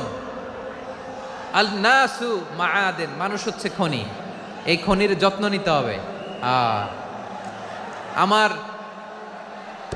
মা বাবা যারা এসেছেন, আপনার ছেলে মেয়ের যত্ন নেন। আপনার ছেলের মধ্যে যে কি পটেনশিয়াল আপনি জানেন না। আপনার এই ছোট্ট অবুজ ছেলেটাই আগামী দিনের শায়েখ আহমদুল্লাহ হবে। আপনার হেফজখানায় পড়া ওই ছোট্ট ছেলেটাই আগামী দিনের আল্লামা মামুনুল হক হবে। আপনার ওই ছেলেটা আমির হামজা হবে, আব্দুল হাই সাইফুল্লাহ হবে। এভাবে বড় বড় আলেম হবে, তারা যুগশ্রেষ্ঠ আলেম হবে। সেই একদিন এই বাংলাদেশের পার্লামেন্টে যে বক্তব্য দিয়ে যশোরের পক্ষে কথা বলবে। আপনি জানেন না, কাউকে ছোট করবেন না আপনি। ওর কনফিডেন্স আপনি কমাবেন না, আপনি কমাতে পারেন না। প্যান্ডেলে আমার যে মা বোনেরা আছেন, ছেলে মেয়েদেরকে কখনো ছোট করে কথা বলবেন না। ও যে কোথায় যাবে আপনি জানেন না। আপনি মা হয়ে তাকে সাহস দিবেন, তার কল্পনার জগৎটাকে সাজাতে তাকে উৎসাহিত করবেন, ঠিক কিনা বলেন? আর আমার প্যান্ডেলের আমার প্রিয় শ্রদ্ধাশীলা মায়েরা বোনেরা, আপনারা তো আরো দামি সম্পদ। বিশ্বনবী বলেন, আর দুনিয়া কুল্লুহা মাতা। আল্লাহ আল্লাহ আল্লাহ, বিশ্বনবীর কথার ওজন দেখেন, আর দুনিয়া কুল্লুহা মাতা ওয়া খায়রু মাতা'আদ দুনিয়াল মারআতুস সালিহা। বিশ্বনবী বলেন, দুনিয়ায় যা দেখো সব আল্লাহর দেওয়া অ্যাসেট, মানে সম্পদ। আর এত অ্যাসেটের ভিড়ে সবচাইতে শ্রেষ্ঠ সম্পদ হচ্ছে নেককার নারী। সুবহানাল্লাহ। ভাইয়েরা, বোনের সাথে খারাপ আচরণ করো না। সন্তান, মায়ের সাথে খারাপ আচরণ করো না। আমাদের মায়েরা আমাদের asset, they are our priceless asset. কারণ এই মায়েদের পেটে এসেছে আল্লাহর ওলিরা, এই মায়েদের পেটে এসেছে খান জাহান আলী, এই মায়ের পেটে এসেছে শাহজালাল ইয়ামানি, এই মায়ের পেটে এসেছে আল্লাহর সব নবীরা। নাকি নবীরা আকাশ থেকে ধপ করে জমিনে নেমে আসছে? মায়ের পেটে আসছে। এই মায়ের পেটগুলো খনি। আমার সম্মানিতা মায়েরা, বোনেরা, নিজেকে ইসলাম দিয়ে সাজান, নিজেকে ইসলাম দিয়ে সাজান, নিজেকে পবিত্র রাখুন, নিজের আব্রু ইমান ইজ্জতের হেফাজত করুন, কোরআন পড়ুন, সুন্নাহ পড়ুন। আপনি জানেন না আপনার গর্ভে কে আসছে, কোন ক্ষণজন্মা পুরুষকে আল্লাহ তাআলা আপনার গর্ভে পাঠাবে আপনি জানেন না। মায়েরা, নিজেদেরকে পবিত্র রাখুন, ইসলাম চর্চা করুন, কোরআন চর্চা করুন, নৈতিকতা দিয়ে নিজেকে সাজান। যশোরের জেনজি, নিজেদেরকে প্রস্তুত রাখো আগামীর বাংলাদেশের জন্য। নৈতিকতা, মোরালিটি, ভ্যালিউজ দিয়ে নিজেকে সাজাও, ইসলাম দিয়ে নিজেকে সাজাও। কারণ আগামীর বাংলাদেশ ইসলামের বাংলাদেশ। বাংলাদেশের আসল পরিচয় ইসলাম। বাংলাদেশের আসল পরিচয় কি? সবাই বলে না। বাংলাদেশের আসল পরিচয় কি? এই ইসলাম নিয়ে আমরা সংসদ ভবন সাজাবো, রাজি আছি না নাই? শেকড় ভুলে যাওয়া যাবে না। আমরা ধাপে ধাপে শারিয়া আইনের দিকে যাব ইনশাআল্লাহ, কিন্তু জঙ্গিবাদ দিয়ে নয়, কট্টর পন্থা দিয়ে নয়। আমরা ইন্টেলেকচুয়ালি, গ্রাজুয়ালি, ধাপে ধাপে শারিয়া আইনের দিকে মুভ করব ইনশাআল্লাহ। বলো লিল্লাহি তাকবীর। এদেশের আসল পরিচয় সবাই বলে না, আওয়াজ করে, এদেশের আসল পরিচয়। এদেশে আজান শুনে সূর্য ওঠে শহর গ্রামে, এদেশে আজান শুনে সূর্য ডুবে সন্ধ্যা নামে, এদেশে সকল কাজে সবাই বলে বিসমিল্লাহ, এদেশে ভালো কিছু দেখে শুনে হাসি মুখে সবাই বলে মাশা আল্লাহ। সুবহানাল্লাহ, সুবহানাল্লাহ, সুবহানাল্লাহ, সুবহানাল্লাহ, সুবহানাল্লাহ, সুবহানাল্লাহ, সুবহানাল্লাহ, সুবহানাল্লাহ। ও নবীন তরুণ, তোমার কিসের এত ভয়? জেনে রেখো বাংলাদেশের আসল পরিচয়। বাংলাদেশের আসল পরিচয় ইসলাম। আওয়াজ তুলে বলো, আসল পরিচয় কি? এদেশে পরস্পরে দেখা হলে দেয় সালাম, এদেশে আমজনতার হৃদয় জুড়ে পাক্কালাম। ঠিক কি না? এদেশে বিপদ এলে সর্বজনে সর্বক্ষণে দোয়া পড়ে ইন্না লিল্লাহ, সুবহানাল্লাহ, সুবহানাল্লাহ, সুবহানাল্লাহ, সুবহানাল্লাহ। এদেশে আজান শুনে সূর্য ওঠে শহর গ্রামে, এদেশে আজান শুনে সূর্য ডুবে সন্ধ্যা নামে, এদেশে সকল কাজে সবাই বলে বিসমিল্লাহ, এদেশে ভালো কিছু দেখে শুনে হাসি মুখে সবাই বলে মাশা আল্লাহ। সুবহানাল্লাহ, আওয়াজ করে সুবহানাল্লাহ, সুবহানাল্লাহ, সুবহানাল্লাহ, সুবহানাল্লাহ। সবাই একসাথে সুবহানাল্লাহ, সুবহানাল্লাহ, সুবহানাল্লাহ, সুবহানাল্লাহ। এদেশের আসল পরিচয় কি? আওয়াজ করে বলতে ভয় লাগে। এদেশের আসল পরিচয় কি? ইসলাম দিয়ে আমাদের সংসদ ভবন চলুক, আমরা চাই কি চাই না? বঙ্গভবনে লা ইলাহা ইল্লাল্লাহর পতাকা উড়ুক, আমরা চাই কি চাই না? প্রতিটি জেলা অফিসে, ডিসি অফিসে লা ইলাহার পতাকা ঝুলুক, আমরা চাই কি চাই না? কারা কারা চাই হাত তুলে আল্লাহরে দেখায়।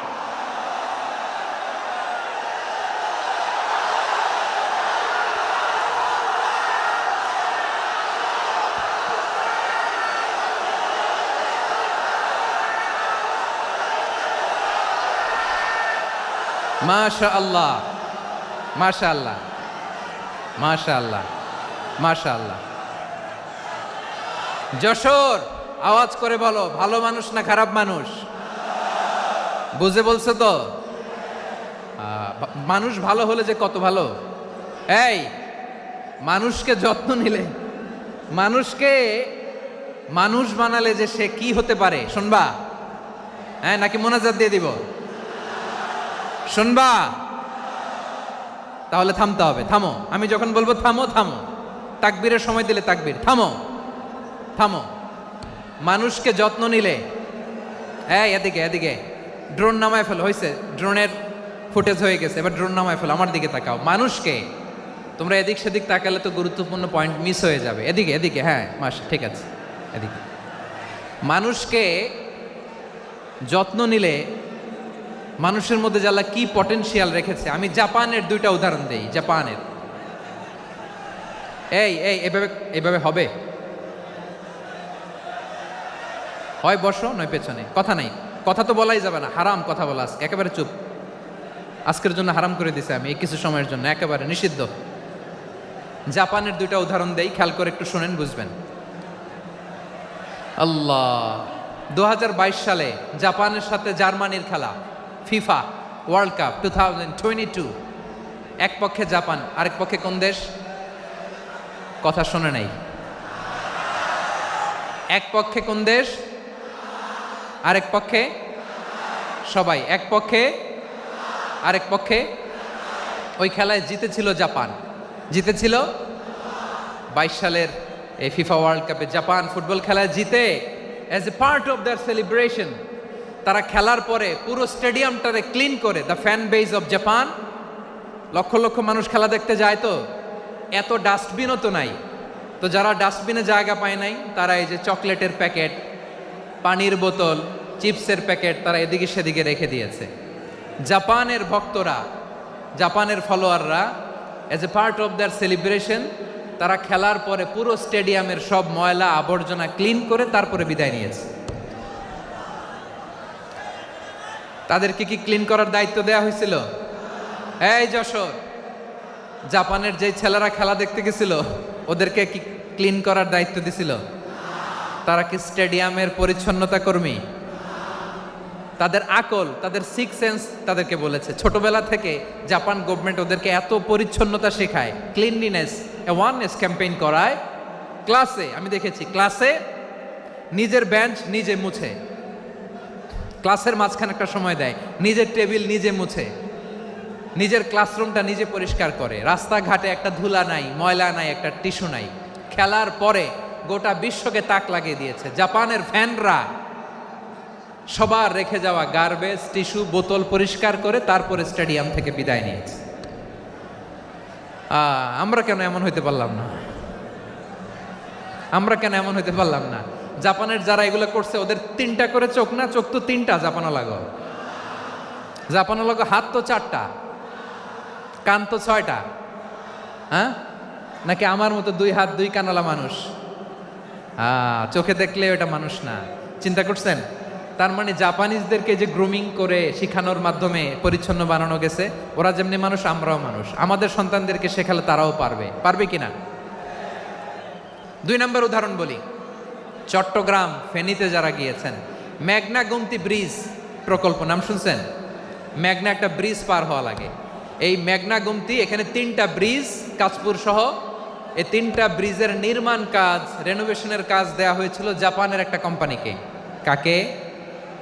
জাপানের কোম্পানি। নির্মাণ শেষে 738 কোটি টাকা বেঁচে গেছিল, এটা গভর্নমেন্টের হাতে দিয়ে তারা বিদায় নিয়েছে। কত টাকা? 738 কোটি টাকা।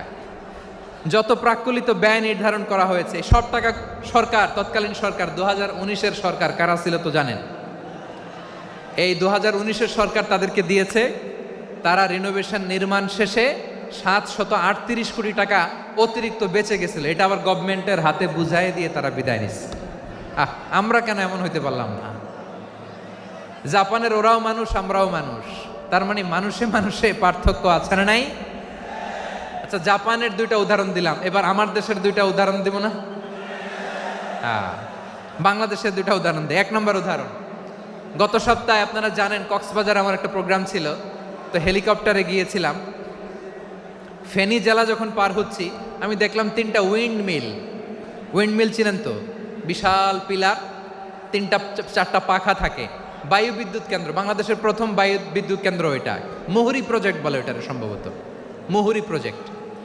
তো সাগরের বাতাসের ঝাপটায় এটা ঘুরে এনার্জি হয়, ইলেকট্রিসিটি উৎপাদন হয়। তো আমি পাইলটকে বললাম, ভাই এগুলো থেকে কেমন ইলেকট্রিসিটি উৎপাদন হয়? কয় হুজুর একটুও হয় না, কিছুই হয় না। কিছুই হয় না মানে? বলে হুজুর বাংলাদেশে যত উইন্ডমিল আছে এটার পাখা একটাও ঘুরে না। আল্লাহ, বলেন কি? তাহলে এই যে কোটি কোটি টাকা ব্যয় করে যে উইন্ডমিল, কয় হুজুর ভিতরে ফিটফাট, উপরে ফিটফাট, ভিতরে সদরঘাট। তার মানে কোটি কোটি টাকা দিয়ে এই উইন্ডমিল বানায়, এখানে কিছু নাই, দুর্নীতির আড্ডাখানা, আখড়াখানা বাংলাদেশ, ঠিক কিনা বলেন? হায় রে, জাপানিজরাও মানুষ, আমরাও মানুষ। আমার এক নিকটাত্মীয় সরকারি চাকরিজীবী, উনি আমাকে বললেন, বাংলাদেশের আরেকটা উদাহরণ দেই, উনি আমাকে বললেন যে প্রতি বছর আমাদের অফিসের ফার্নিচার চেঞ্জ করে। আমি বললাম প্রতি বছর ফার্নিচার চেঞ্জ করে কেন? বলে যে ফার্নিচার নতুন পারচেজ করলেই তো ওইখানে টাকা, নতুন কিনতে পারলেই টাকা, নতুন উন্নয়নের সবক শোনাতে পারলেই টাকা। প্রথম আলোর রিপোর্ট, কি আলো? প্রথম আলোর রিপোর্ট, গত 15 বছরে উন্নয়নের নামে লুটপাট হয়েছে প্রায় 3.25 লাখ কোটি টাকা। কার রিপোর্ট? আমাদের বানানো কথা, প্রথম আলোর রিপোর্ট। গত 15 বছরে কারা ছিল জানেন তো? হ্যাঁ, শুধু ওনাদেরকেই দোষ দিয়ে লাভ নাই। স্বাধীনতার পর থেকে শুধু শাসকের হাত বদল হয়েছে, আমরা কিছু পাই নাই, ঠিক কিনা বলেন? শুধু ওনাদের দোষ দিয়ে কি লাভ? একদল খাইছে, আরেক দল খাওয়ার জন্য রেডি হয়ে আছে। আমরা এরকম চাই না, জনগণকে ফুটপাতে বসাই দিস। প্রিয় ভাইয়েরা, তাহলে জাপানের মানুষও মানুষ, আমরাও মানুষ। সিদ্ধান্ত আপনার, কোন মানুষ হবেন, ভালো মানুষ না খারাপ মানুষ? আজকের আলোচনার বিষয় হচ্ছে মানব সম্পদের উন্নয়ন, human resource development. It's a process to increase the capacity of knowledge, skill, capacity of the people of a country. একটা দেশের মানুষের জ্ঞান, তাদের দক্ষতা কি করে বাড়ানো যায়, বাড়িয়ে দেশের উন্নয়ন করানো যায়, এটাই হচ্ছে মানব সম্পদ উন্নয়নের মূল কথা। তাহলে মানব সম্পদ হচ্ছে একটা দেশের সবচাইতে শক্তিশালী পুঁজি। প্রাকৃতিক সম্পদ, খনিজ সম্পদের চেয়েও দামি হচ্ছে মানব সম্পদ। আমার প্রিয় যশোর, প্রাকৃতিক সম্পদ, খনিজ সম্পদের চেয়ে দামি সম্পদ কি সম্পদ? আল্লাহ তাআলা দয়া করে আমাদেরকে এই মানব সম্পদ দিয়েছেন। আসুন আমাদের এই মানুষগুলোকে আমরা সোনার মানুষ বানাই। রাজি আছেন তো সবাই? রাজি আছেন? মানুষ পারে না এমন কোনো কিছু নাই, চাইলে সব পারে। এজন্য মানুষকে তারবিয়া দিতে হবে, যথাযথভাবে তাদেরকে গড়তে হবে। আসুন আমরা সিরাতের আয়নায় বিশ্বনবীর জীবনী থেকে দেখি তিনি কিভাবে হিউম্যান রিসোর্সকে ম্যানেজ করতেন। যদি আপনাদের সময় হয়, দু একটা উদাহরণ দিয়ে আজকে আমি আমার আলোচনার বিদায় নিব। হবে? সময় হবে কয়েক মিনিট? হ্যাঁ, শান্ত থাকবেন তো? শান্ত থাকবা? হ্যাঁ, ঠিক আছে। এই ধাক্কার মধ্যে ঢুকছে, এবার মজা বুঝতেছো তো? হ্যাঁ, মানা করছিলাম না? ঠিক আছে, টের পাও। হ্যাঁ, ঠিক আছে। যে আওয়াজ করবে আমি ওকে দেখতেছি, কে কে আওয়াজ করে দেখতেছি। শেষ কথা, শেষের দিকে চলে আসছি। বিষ্ণু ইসলাম কিভাবে হিউম্যান রিসোর্সকে ম্যানেজ করতেন, মজার কথা আছে কয়েকটা, বলে বিদায় নিব। বিশ্বনবী কিভাবে এই মানব সম্পদকে ম্যানেজ করতেন। বিশ্বনবী, he was a very good talent hunter, চৌকস ট্যালেন্ট হান্টার ছিল। কার মধ্যে কি ট্যালেন্ট আছে দেখলেই বুঝে ফেলতেন। সুবহানাল্লাহ পড়বেন না? কি নবী আমরা পেয়েছি! He was a very good talent hunter. আমার নবী, তিনি চৌকস ট্যালেন্ট হান্টার ছিলেন। কার মধ্যে কি প্রতিভা বের করতেন, ওই প্রতিভাকে ইসলামের কল্যাণে কাজে লাগাতেন। সুবহানাল্লাহ বলেন। যাকে যেই জায়গায় সেট করলে ভালো হবে তাকে ওই জায়গায় সেট করতেন। কয়েকজন সাহাবীর জীবনী শোনাই। আবু মাহজুরা রাদিয়াল্লাহু তাআলা আনহু, মক্কার মুয়াজ্জিন, আগে ছিল মুশরিক, পরে হয়েছে মুমিন। উনি কিভাবে মুমিন হইলেন এই ঘটনাটা একটু আপনাদের শোনাতে চাই। তা আপনাদের তো সময় নাই হাতে, হ্যাঁ, সময় আছে। এই জেনজি শেষ করে দিল আজকের প্রোগ্রামটা। 1 ঘন্টা ধাক্কা ধাক্কি করে কেমনে দাঁড়ায় আছে আমি বুঝলাম না।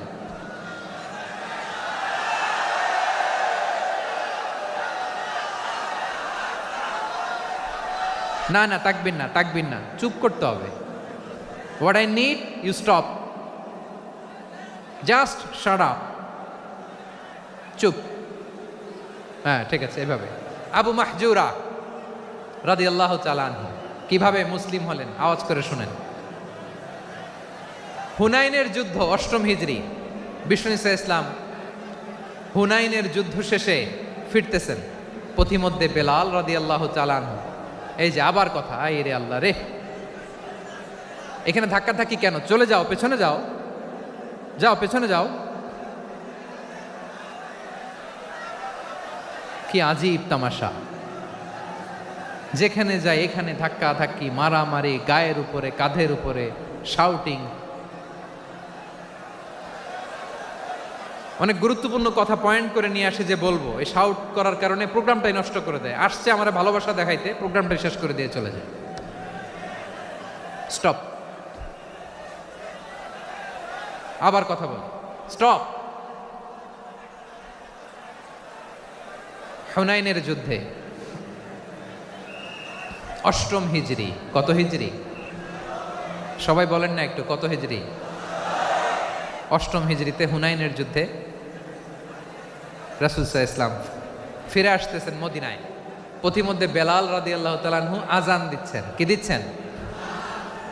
তো পাশে ছিল মুশরিকদের একটা পল্লী, কিছু মুশরিক তরুণ, কিছু অমুসলিম কিশোর, তারা আজানকে ব্যঙ্গ করতেছে।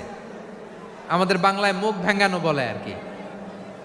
বেলাল রাদিয়াল্লাহু তাআলা আনহু আজান দিচ্ছেন, ওই বাচ্চাগুলো মুশরিক, তো ওরা আজানকে ব্যঙ্গ করতেছে, বিকৃতি করে ওরাও আজান দিচ্ছে। উদ্দেশ্য হচ্ছে আজানকে নিয়ে ঠাট্টা করা। উদ্দেশ্য কি? ঠাট্টা করা। ব্যাপারটা মনে কষ্ট পাওয়ার মতো ব্যাপার না? কিন্তু বিশ্বনবী ওইখানে দেখেন কি খুঁজলেন। বিশ্বনবী খেয়াল করলেন অমুসলিম কিশোরদের মধ্য থেকে একটা কিশোরের গলাটা বড় দরাজ গলা, কণ্ঠটা বড় সুন্দর। খেয়াল করে দেখলেন যে কিছু কিশোর বেলালের আজানকে ব্যঙ্গ করে, বিকৃতি করে, কিন্তু একজনের কণ্ঠ দেখতে পাচ্ছেন না এত দূরে, কিন্তু কণ্ঠটা বড় সুন্দর, দরাজ গলা। বিশ্বনবী সাহাবীদেরকে বললেন, ধরো এগুলারে, ধরো। সবগুলারে ধরে বিশ্বনবীর সামনে আনা হলো। ওরা হাঁটু গেড়ে বসলো। বিশ্বনবী বললেন, তোমাদের মধ্যে কে যেন ব্যঙ্গ করে আজান দিচ্ছিল, তার গলাটা বড় উঁচু, গলার বেসটা বড় মজবুত, মেলোডিয়াস, সুমধুর কণ্ঠ। কে? আবু মাহজুরা বলে, আমার বন্ধুরা সবাই আমার দিকে আঙ্গুল দেখায়, আমি পড়ে গেছি বিপদে। রাসূল সাল্লাল্লাহু আলাইহি ওয়াসাল্লাম বাকি অমুসলিম তরুণদেরকে ছেড়ে দিলেন, বললেন তোমরা যাও। এবার আবু মাহজুরারে পাইছে। আবু মাহজুরার চুলের মধ্যে হাত দিলেন বিশ্বনবী, মাথায় হাত দিয়ে বললেন, এবার আজান দাও দেখি। আবু মাহজুরা বলে, আমি তো আজান দিতে জানি না, কারণ আমি তো বেলালেরটা শুইনা দিছি, আমার তো মুখস্থ নাই, আমি তো আজান দিতে জানি না। বিশ্বনবী বললেন, জানো না? তাহলে আসো আমি তোমারে শিখাই দেই। সুবহানাল্লাহ পড়েন। আবু মাহজুরা হাঁটু গেড়ে বসে, বিশ্বনবীর মোবারক হাত আবু মাহজুরার চুলের মধ্যে। বিশ্বনবী আজানের মুআল্লিম আবু মাহজুরাকে বলতেছে, ঠিক আছে তোমারে শিখাই দিচ্ছি, আমি যা যা বলবো আমার সাথে সাথে বলো, পারবা? আবু মাহজুরা বলে, পারবো। বিশ্বনবী আজান দিচ্ছেন মাথায় হাত দিয়ে, আল্লাহু আকবার, আল্লাহু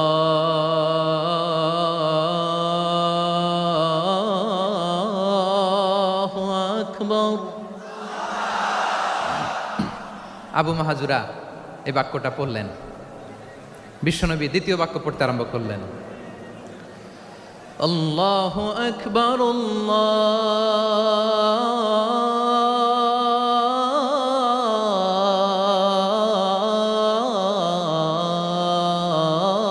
আল্লাহু আকবার। আবু মাহজুরা এই বাক্যটাও বললেন। বিশ্বনবী আবু মাহজুরার মাথার মধ্যে হাত দিয়ে তৃতীয় বাক্য পড়লেন, আশহাদু আল্লা ইলাহা ইল্লাল্লাহ।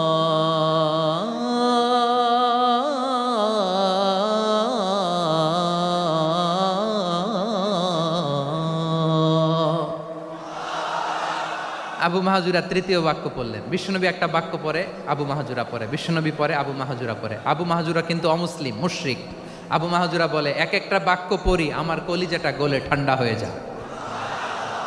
এতদিন মোহাম্মদকে গালি দিতাম, এখন মোহাম্মদ আমার মাথায় যখন হাত রাখছে আমার সারা শরীর ঠান্ডা হয়ে গেছে।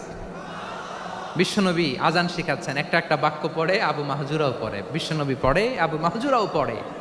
পুরো বাক্যগুলো যখন শেষ, আজান শেষ, আবু মাহাজুরাও যখন পুরো আজান পড়লেন, আবু মাহাজুরা বললেন, এতদিন মোহাম্মদের চেহারা দেখলে আমার ঘৃণা লাগতো, আজ থেকে মোহাম্মদের চেহারার চেয়ে প্রিয় চেহারা আমার কাছে নাই।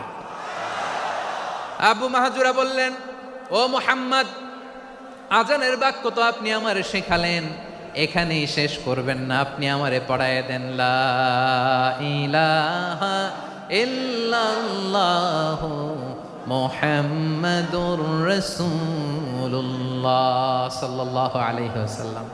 বিশ্বনবীর সাথে দাঁড়িয়ে উনি শাহাদা পড়ে মুসলমান হয়ে গেলেন।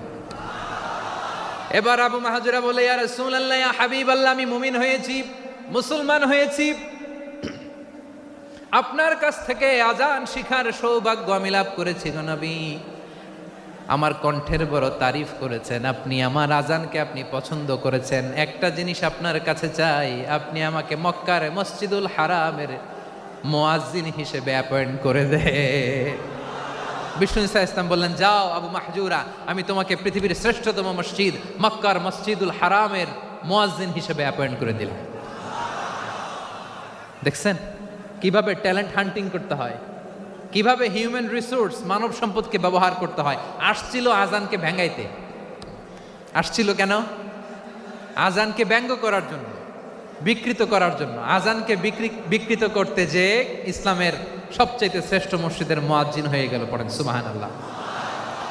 হযরত আবু মাহজুরা রাদিয়াল্লাহু তাআলা আনহু ওনার এই সুললিত কণ্ঠ ব্যবহার করে মসজিদুল হারামে এত সুন্দর করে আল্লাহু আকবার বলে আজান দিতেন, মানুষগুলোর, মুসল্লিগুলোর, মক্কাবাসীর হৃদয়কে তিনি বিগলিত করে দিতেন, মানুষের হৃদয়কে ঠান্ডা হয়ে যেত। শুধু এখানেই শেষ না আমার যশোরের ভাইয়েরা, বিশ্বনবী যখন সাইয়েদনা আবু মাহজুরা রাদিয়াল্লাহু তাআলা আনহুকে আজান শিখাচ্ছিলেন, বলেন তো বিশ্বনবীর হাতটা কোথায় ছিল?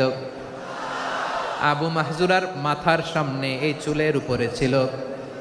আবু মাহজুরা ওই স্মৃতিটাকে ধারণ করবার জন্য, ওই স্মৃতিকে বহন করার জন্য বিশ্বনবীর মোবারক হাত আবু মাহজুরার কপালের চুলের যেই জায়গায় লেগেছে, মৃত্যুর আগের দিন পর্যন্ত আবু মাহজুরা মাথার ওই চুলে কোনোদিন ছুরি আর কামার লাগায় নাই, সেখানে কেচি লাগায় নাই, চুলের মধ্যে খুর লাগায় নাই। আবু মাহজুরা ডান দিকের চুল কাটতো, বাম দিকের চুল কাটতো, পেছনের চুল কাটতো, সামনের চুল কাটতো না।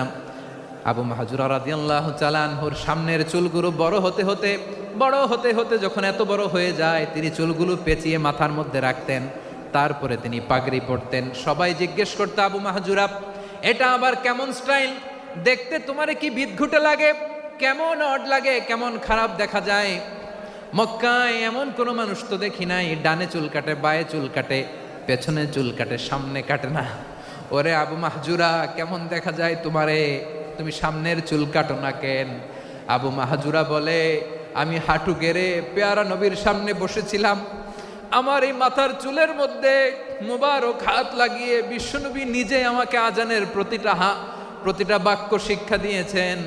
বিশ্বনবীর মোবারক হাত, পবিত্র হাত আমার মাথার চুলের যেই জায়গায় লেগেছে, আমি চাই ওই চুলগুলা নিয়ে আমি আমার কবরের ভিতরে যাব। সাইয়েদনা আবু মাহজুরা রাদিয়াল্লাহু তাআলা আনহু ইন্তেকালের আগের পর্যন্ত মাথার সামনের চুলগুলা কাটে নাই। মাথার সামনের চুল তিনি কাটেন নাই। সুবহানাল্লাহ বিহামদি। কেমন ভালোবাসতেন বিশ্বনবী সাহাবীদেরকে, সাহাবারা কেমন ভালোবাসতেন বিশ্বনবীকে। সামনের চুলগুলো বড় হতে হতে এত বড় ছিল, পেঁচিয়ে রেখে পাগড়ি পরতেন, কাটতেন না। নবীর হাত লেগেছিল। সুবহানাল্লাহ পড়েন। তাহলে what is the lesson? Moral of the story কি? মোরাল অফ দ্য স্টোরি হচ্ছে, আসছিল আজানকে ব্যঙ্গ করার জন্য, বিকৃত করার জন্য, হয়ে গেল মসজিদুল হারামের মুয়াজ্জিন। দেখেন বিশ্বনবী একটা খারাপ সিচুয়েশনের মধ্যে থেকে কি ভালো জিনিস বের করে আনলেন। আমি যে শুরুতে বলেছি কিভাবে তিনি হিউম্যান রিসোর্সকে ডেভেলপ করেছেন, ম্যানেজ করেছেন।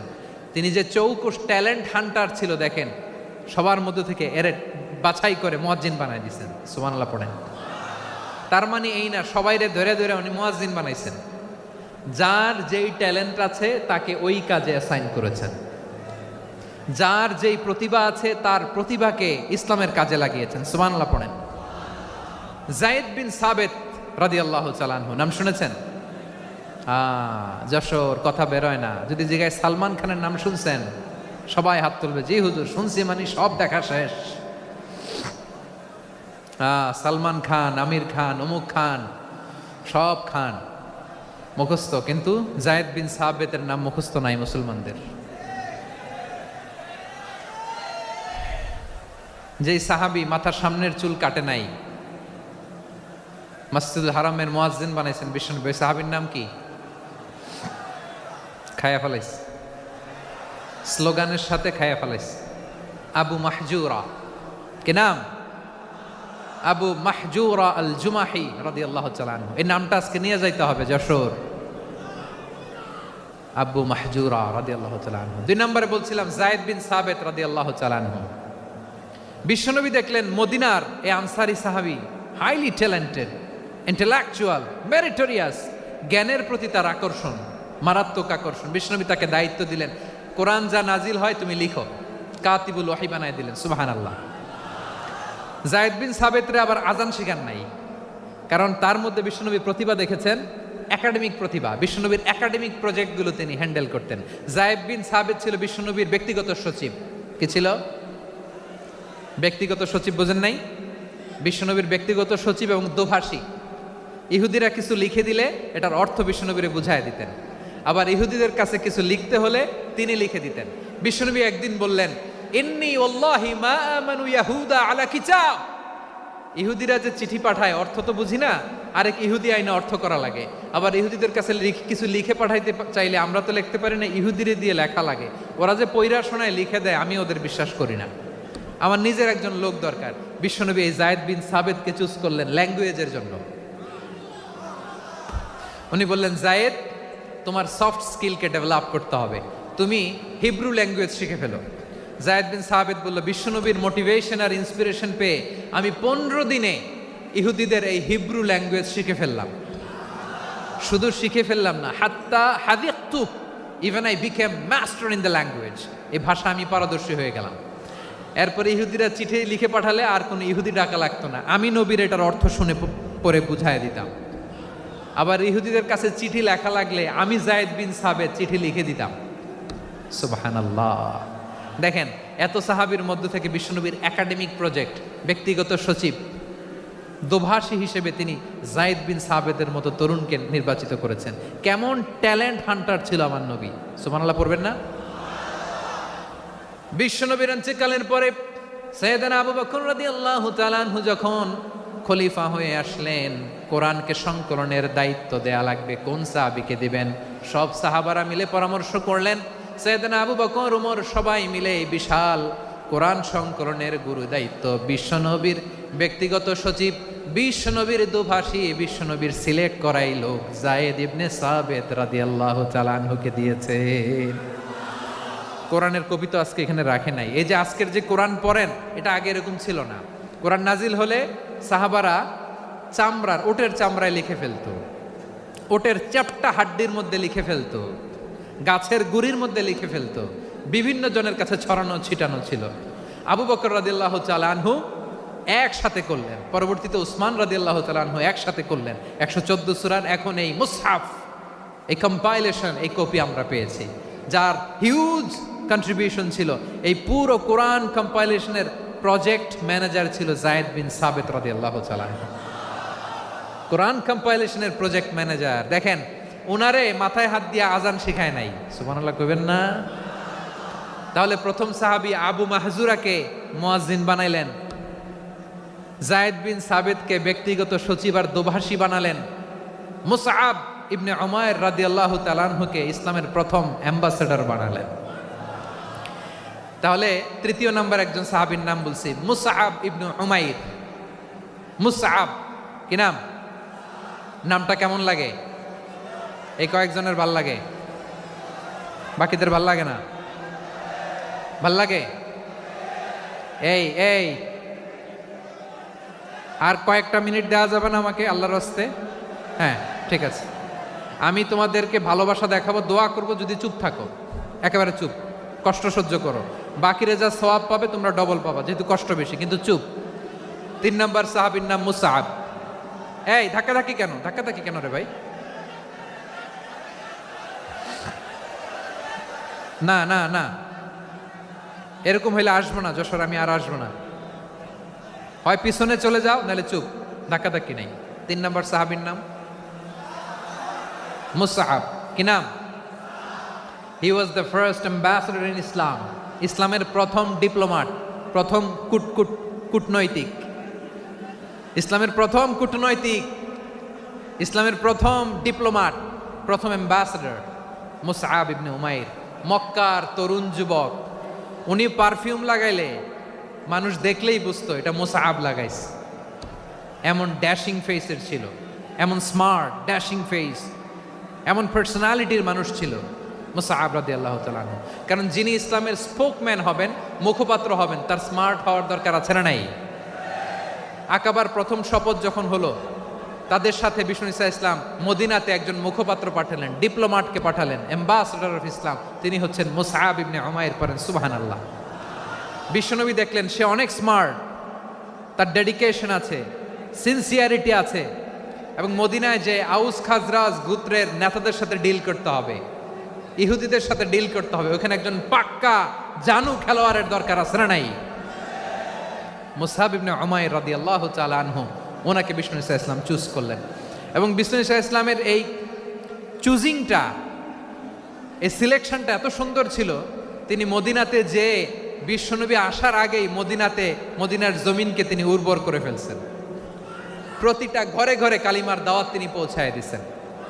জুমার বিধান নাজিল হয়েছে, কিন্তু মক্কায় পরিবেশ নাই জুমা পালনের। বিষ্ণু ঈসা ইসলাম একজনকে দিয়ে খবর পাঠালেন, যাও মদিনায় মুসাবকে যে বলো, মুসাব তো আমার শিক্ষক, আমার স্পোকম্যান, মদিনাতে যেন তারা জুমা কায়েম করে। বিশ্বনবীর আগেই মুসাব মদিনার মুসলিমদেরকে নিয়ে মদিনায় প্রথম জুমা কায়েম করে ফেলছে। কোন সুবহানাল্লাহ। ডিপ্লোমাটদের কেমন হইতে হয়, অ্যাম্বাসেডারের কেমন হইতে হয়, মুসআব রাদিয়াল্লাহু তাআলা আনহুর কাছ থেকে শিখে নাও। মুসআব নামটা কেমন লাগে? যশোর যাদের সন্তান হবে, ছেলে সন্তান, আমার রাস্তায় পাইলে সবাই জিজ্ঞেস করে, হুজুর একটা নাম দেন, আমার ছেলে হবে। যশোরবাসীর জন্য আমি একটা নাম দিয়ে দিলাম, নাম রাখতে হবে মুসআব। কি নাম? নামটা যাদের ভাল লাগে, ছেলে সন্তান অনাগত আসবে, মনে চাইলে নাম রেখে দিবেন মুসআব রাদিয়াল্লাহু তাআলা আনহুর নামে মুসআব। তাহলে মুসআব রাদিয়াল্লাহু তাআলা আনহুকে বিশ্বনবী ল্যাঙ্গুয়েজ শিখান নাই, সফট স্কিল শিখান নাই। জায়েদ রাদিয়াল্লাহু তিনি হিব্রু ল্যাঙ্গুয়েজ শিখেছেন, সুরিয়ানি শিখেছেন, কিন্তু মুসআবকে তিনি বানিয়েছেন the spokesman of Islam, the first diplomat, the ambassador of Islam. সুবহানাল্লাহ পড়বেন না? আব্দুল্লাহ ইবনে আব্বাস রাদিয়াল্লাহু তাআলা আনহু বিশ্বনবীর কাজিন, চাচাতো ভাই। আবার মাইমুনা রাদিয়াল্লাহু তাআলা আনহু, মাইমুনা নবীর স্ত্রী, তিনি ছিলেন আব্দুল্লাহর আপন খালা। তো নবীর বউ যদি ওনার খালা হয়, নবী তার কি? বুঝে নাই, নবী তার কি? খালু। তাহলে সম্পর্ক অনেক গভীর, কাজিন আবার খালু। ছোট্ট মানুষ, তাই রাতে মাঝে মাঝে ঘরে থাকতো। বিশ্বনবী দেখলেন আব্দুল্লাহ যেহেতু আমার ঘরে ঢুকতে পারে, আব্দুল্লাহরে এই উম্মতের বড় শিক্ষাবিদ বানাইতে হবে। কথা বোঝে নাই? আব্দুল্লাহকে কি বানাইতে হবে? শিক্ষাবিদ, এডুকেটর অফ দিস উম্মাহ, এই উম্মার শিক্ষাবিদ বানাইতে হবে। তাই আব্দুল্লাহ ইবনে আব্বাসকে বিশ্বনবী হাতে কলমে শিক্ষা দিয়েছেন। আহারে, আর এরপরে যে কি ভাষা আসবে তোমাদের জন্য আমার মুখ থেকে আমি নিজেও জানি না। 1 ঘন্টা যাবত ধাক্কা ধাক্কি মারামারি। তো আসতে বলছে কে তোমাকে? পেছনে চলে যাও, জায়গা না পেলে। পুরো প্রোগ্রামটাই নষ্ট করে দিল।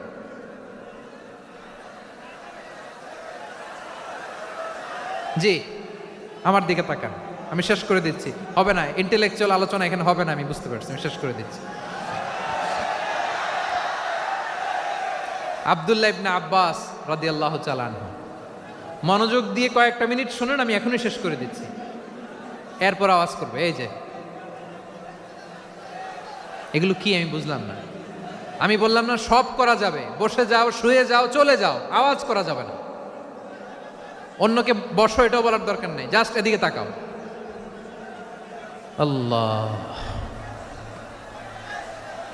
আব্দুল্লাহ ইবনে আব্বাস রাদিয়াল্লাহু তাআলা আনহু, ওনাকে বিশ্বনবী হাতে কলমে শিক্ষা দিয়েছেন, যেহেতু উম্মতের শিক্ষাবিদ হবেন, এডুকেটর হবেন।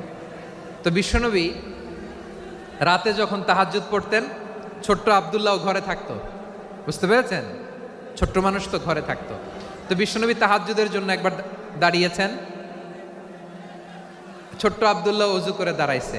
আচ্ছা বলেন তো, ইমাম আর মুসল্লি মোট যদি দুইজন হয়, একজন ইমাম একজন মুসল্লি, তো মুসল্লি ইমামের কোন দিকে দাঁড়াবে? ডানে দাঁড়াবে। ছোট্ট আব্দুল্লাহ বোঝে নাই, বিশ্বনবী তাহাজ্জুদ শুরু করেছেন, উনি একতেদা করছেন আর দাঁড়াইছেন বায়ে। কোথায় দাঁড়িয়েছেন?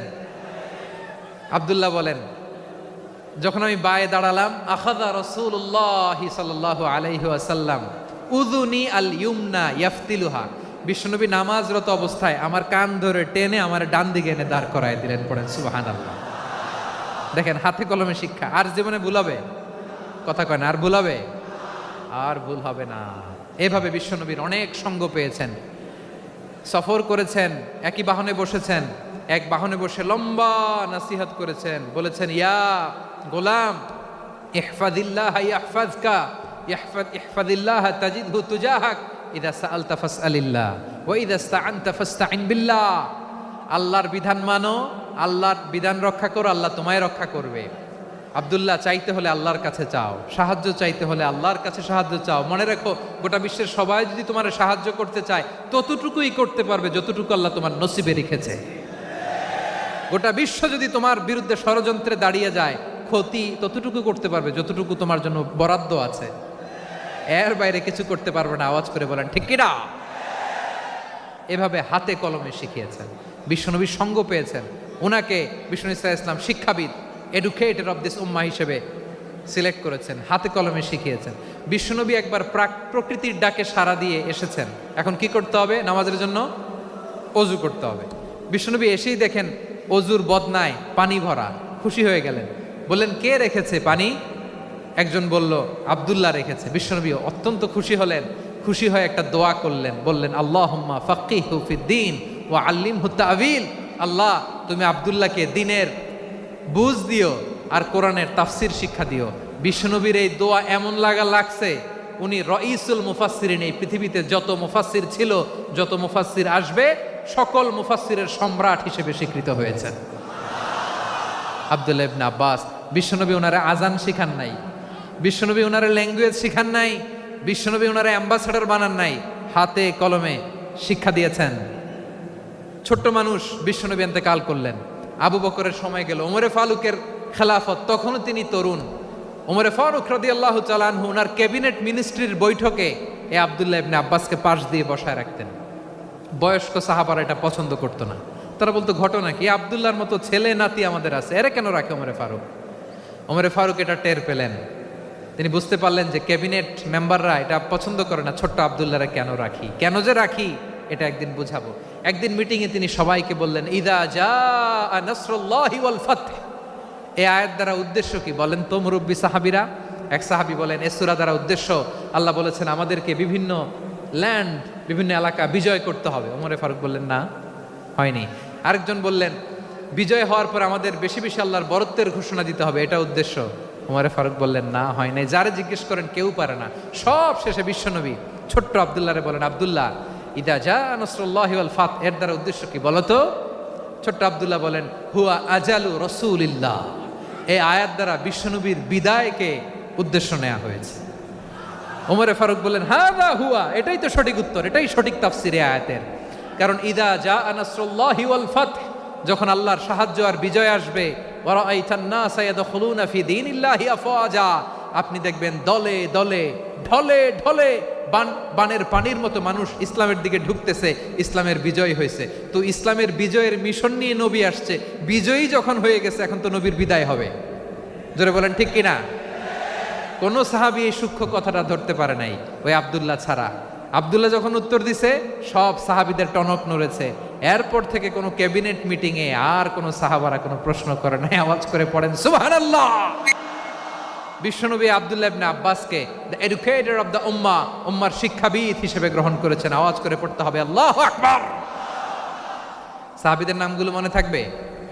1 নম্বরে আবু মাহজুরা, মুয়াজ্জিন বানাইছেন। যায়েদ ইবনে সাবিত, দোভাষী, ট্রান্সলেটর অফ প্রফেট, এবং তিনি ছিলেন বিশ্বনবীর ব্যক্তিগত সচিব। Musab ibn Umair, the first ambassador and diplomat of Islam. Abdullah ibn Abbas, এই উম্মার সবচেয়ে বড় এডুকেটর, শিক্ষাবিদ। আরেকজন ছিল আব্দুল্লাহ ইবনে মাসউদ রাদিয়াল্লাহু তাআলা। 2 আব্দুল্লাহ, আব্বাস গেল, আরেকজন হচ্ছে মাসউদ। মক্কার তরুণ, ছাগল পালতো মুশরিকের বিশ্বনবী আর আবু বকর রাদিয়াল্লাহু তাআলা আনহু একবার গেলেন, যে দেখে এই তরুণ দাঁড়ায় আছে। বিশ্বনবী বলেন, আমি খুব ক্ষুধার্ত, তোমার কাছে কি দুধ আছে ছাগলের? আব্দুল্লাহ আছে। ওয়ালাকিন আনা মু'তামান, কিন্তু যে দুধ আছে এটা আমানতের, আমি দিতে পারবো না।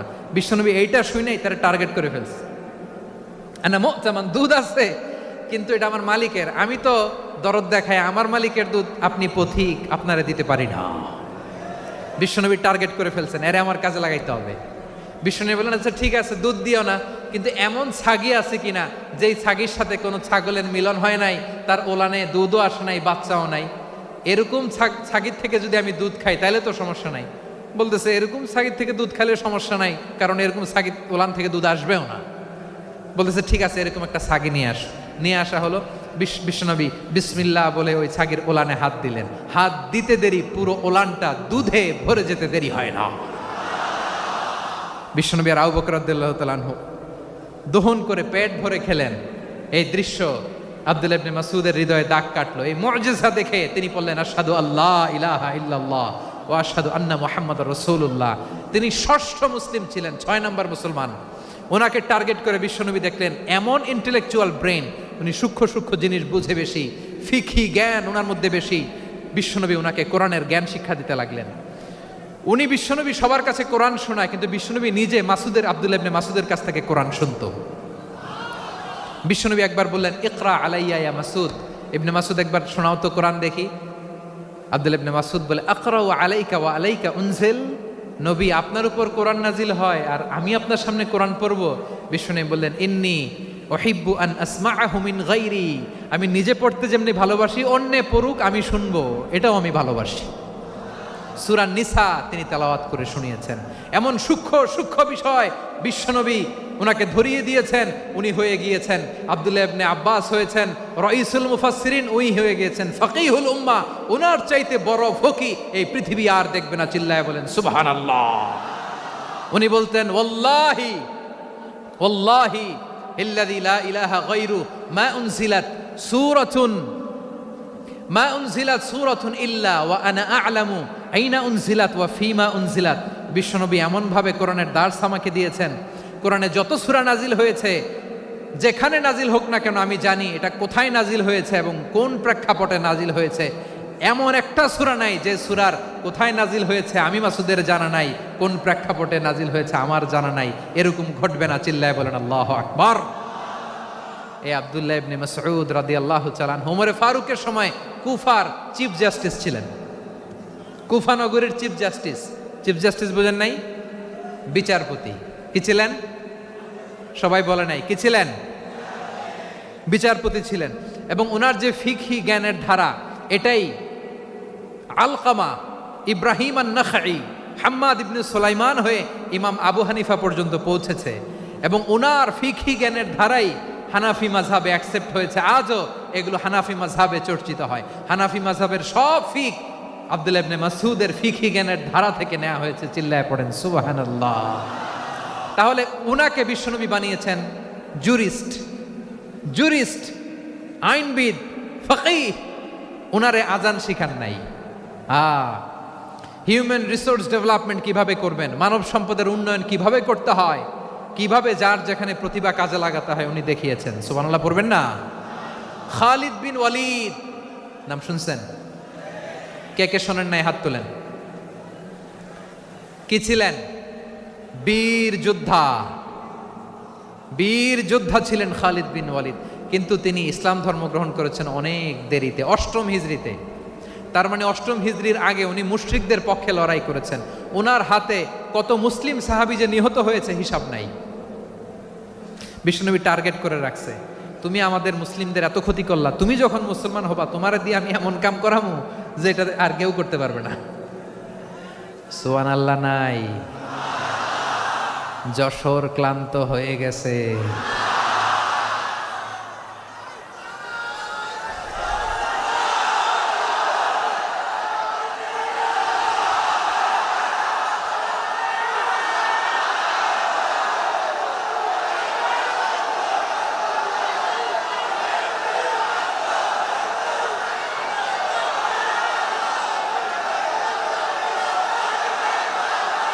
মাশাআল্লাহ, বসুন বসুন বসুন। খালিদ বিন ওয়ালিদ রাদিয়াল্লাহু তাআলা আনহু 8ম হিজরিতে মুসলিম হয়েছেন, মক্কা বিজয়ের আগে। তো মক্কা বিজয়ের আগে যখন মুসলিম হয়েছেন, এর আগে কি করছেন? কাফিরদের সাথে যুদ্ধ করেছেন। উনি উহুদের যুদ্ধে মুসলমানদের যে পরাজয় ভাব, কঠিন পরিস্থিতির মুখোমুখি উনার কারণে পেছন থেকে এমন আতর্কিত আক্রমণ করেছেন, মুসলমানদেরকে কচুকাটা করেছেন। 8ম হিজরিতে আল্লাহ তাআলা হেদায়েতের নূর দিয়ে ওনার হৃদয়টাকে উজালা করে দিলেন। লা ইলাহা, এটা এমন বাণী যার হৃদয়ে একবার টাচ খাবে, এইটা থেকে সে আর পালিয়ে বেড়াতে পারে। ঝিনুকের ভেতর লুকিয়ে থাকে যেমন মতি, ঝিনুকের ভেতর লুকিয়ে থাকে যেমন মতি, কলমা শাহাদাতে আছে আল্লাহর জ্যোতি, কলমা শাহাদাতে আছে আল্লাহর জ্যোতি। ঠিক কিনা বলেন? মক্কা বিজয়ের আগে মুসলিম হলেন, হওয়ার পরেই বিশ্বনবীর টার্গেট ফুলফিল হলো। ওই যে টার্গেট করে রেখেছেন আর দোয়া করেছেন, খালিদ বিন ওয়ালিদ যদি মুসলিম হয় তাকে আমি মিলিটারি চিফ বানাবো। ওনাকে আজান শিখান নাই, ওনারে কান ধইরা নামাজের এই মাথা থেকে ওই মাথা আনান নাই, ফিকহি কোরআনের সূক্ষ্ম তাফসীর ওনারে শিখান নাই, অ্যাম্বাসেডর বানান নাই। বিষ্ণু ইসলাম উনাকে সামরিক অভিযানে প্রেরণ করেছেন। সামরিক অভিযানে তিনি প্রেরণ করেছেন। উনার জীবদ্দশায় উনার নেতৃত্বে যতগুলো যুদ্ধ হয়েছে, একটা যুদ্ধেও তিনি পরাজয় বরণ করেন নাই। ওমরে ফারুকের সময়কালে তিনি চিফ অফ মুসলিম মিলিটারি, মানে মুসলিম সেনাপতি হয়েছেন। যশোর আওয়াজ করো, ঠিক কিনা বলো? সেনাপতি, মুসলিম সেনাপতি। তাহলে কিভাবে হিউম্যান রিসোর্স ব্যবহার করতে হয় গোটা বিশ্ব আমার নবীর কাছ থেকে শিখে নাও। খালিদ বিন ওয়ালিদ, ওনাকে বিশ্বনবী একটা উপাধি দিয়েছেন। উপাধিটা হচ্ছে সাইফুল্লাহিল মাসলুল, আল্লাহর নাঙ্গা তরবারি, আল্লাহর খোলা তরবারি, দ্য ওপেন সোর্ড অফ আল্লাহ। খালিদ বিন ওয়ালিদ মুসলিম সেনাপতি। হাসান বিন সাবেত নাম শুনছেন?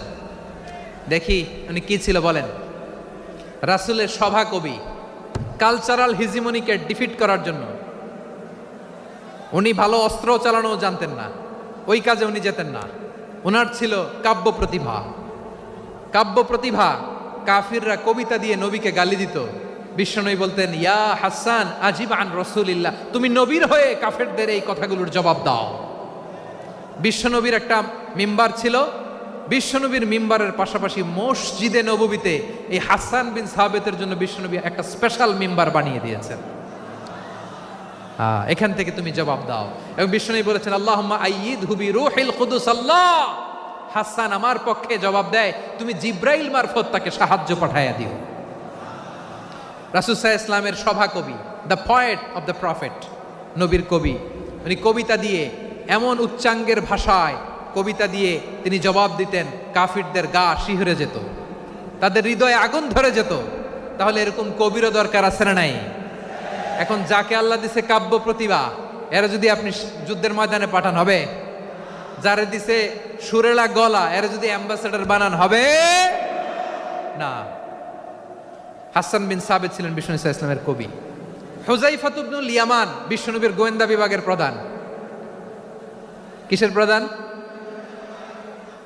হুযায়ফা ইবনুল ইয়ামান। ওনার ছিল ডিটেকটিভ মাইন্ড, ডিটেকটিভ মাইন্ড, গোয়েন্দা বিভাগের প্রধান। এবং উনি হচ্ছেন সাহিবু সিররি রাসূলিল্লাহ, রাসূল সাল্লাল্লাহু আলাইহি ওয়াসাল্লামের গোপন তথ্যের ধারক বাহক। নবীর যেই কথা কেউ জানে না, সব হুযায়ফার পেটের ভিতরে ছিল। সুবহানাল্লাহ পড়েন। মদিনার যত ইহুদিদের একটা লিস্ট ছিল, এই লিস্ট শুধু দুইজন জানতো, বিশ্বনবী আর হুযায়ফা। সুবহানাল্লাহ পড়বেন না? তাহলে ওনাকে কোন দায়িত্ব দিছে? কোন বিভাগ? যশোর, আওয়াজ করো কোন বিভাগ? গোয়েন্দা বিভাগের হেড ছিল। খন্দকের যুদ্ধে প্রচন্ড আজকের মতো শৈত্য প্রবাহ, মাটি খনন করতে করতে সাহাবীদের পেটে ক্ষুধা নাই, দাঁড়াইতে পারে না নামাজের জন্য, এত ক্লান্ত, ক্ষুধা, ক্লান্ত, শ্রান্ত। বিশ্বনবী বললেন, কে আছো? এই কঠিন শীত, এই ভয় আর ক্ষুধার মধ্যেও খন্দকের পরীক্ষার টপকে শত্রু শিবিরে যে আমাকে তথ্য দিবা, কে আছো? কারো গায়ে শক্তিই নাই যে দাঁড়াবে, কেউ দাঁড়ায় না। বিশ্বনবী তখন নিজে হুজাইফাকে ডাক দিলেন, হুজাইফা, যে আমাকে আজকে শত্রু শিবিরের তথ্য এনে দিবে সে জান্নাতে আমার মোরাফাকা, আমার সঙ্গী হবে। হুজাইফা রাদিয়াল্লাহু ইবনুল ইয়ামান জীবনের ঝুঁকি নিয়ে এই ক্ষুধা, শৈত্য প্রবাহ, কোল্ড ওয়েভসকে উপেক্ষা করে পরীক্ষা টপকে শত্রু শিবিরে যে সবার কথাগুলো চুপে চুপে শুনে বিশ্বনবীর দরবারে এসে গোয়েন্দাদের মতো তথ্য সরবরাহ করেছে। বিশ্বনবীর গোয়েন্দা বিভাগের প্রধান হুজাইফা ইবনুল ইয়ামান ইন্টেলিজেন্স বিভাগ চালাতেন। মুনাফিকদের নাম ওনার কাছে ছিল।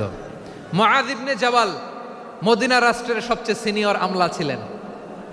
আমলাতন্ত্র চিনেন তো? প্রশাসনিক কাজ যারা চালায়, অ্যাডমিনিস্ট্রেশন বোঝেন না? The department of administration. মদিনার রাষ্ট্রের সিনিয়র আমলা মুআয ইবনে জাবাল মুতাখাসসিসুন ফিল হালালি ওয়াল হারাম, হালাল হারামের স্পেশালিস্ট ছিলেন। বিশ্বনবী উনাকে ইয়ামানের গভর্নর করে পাঠাইছেন।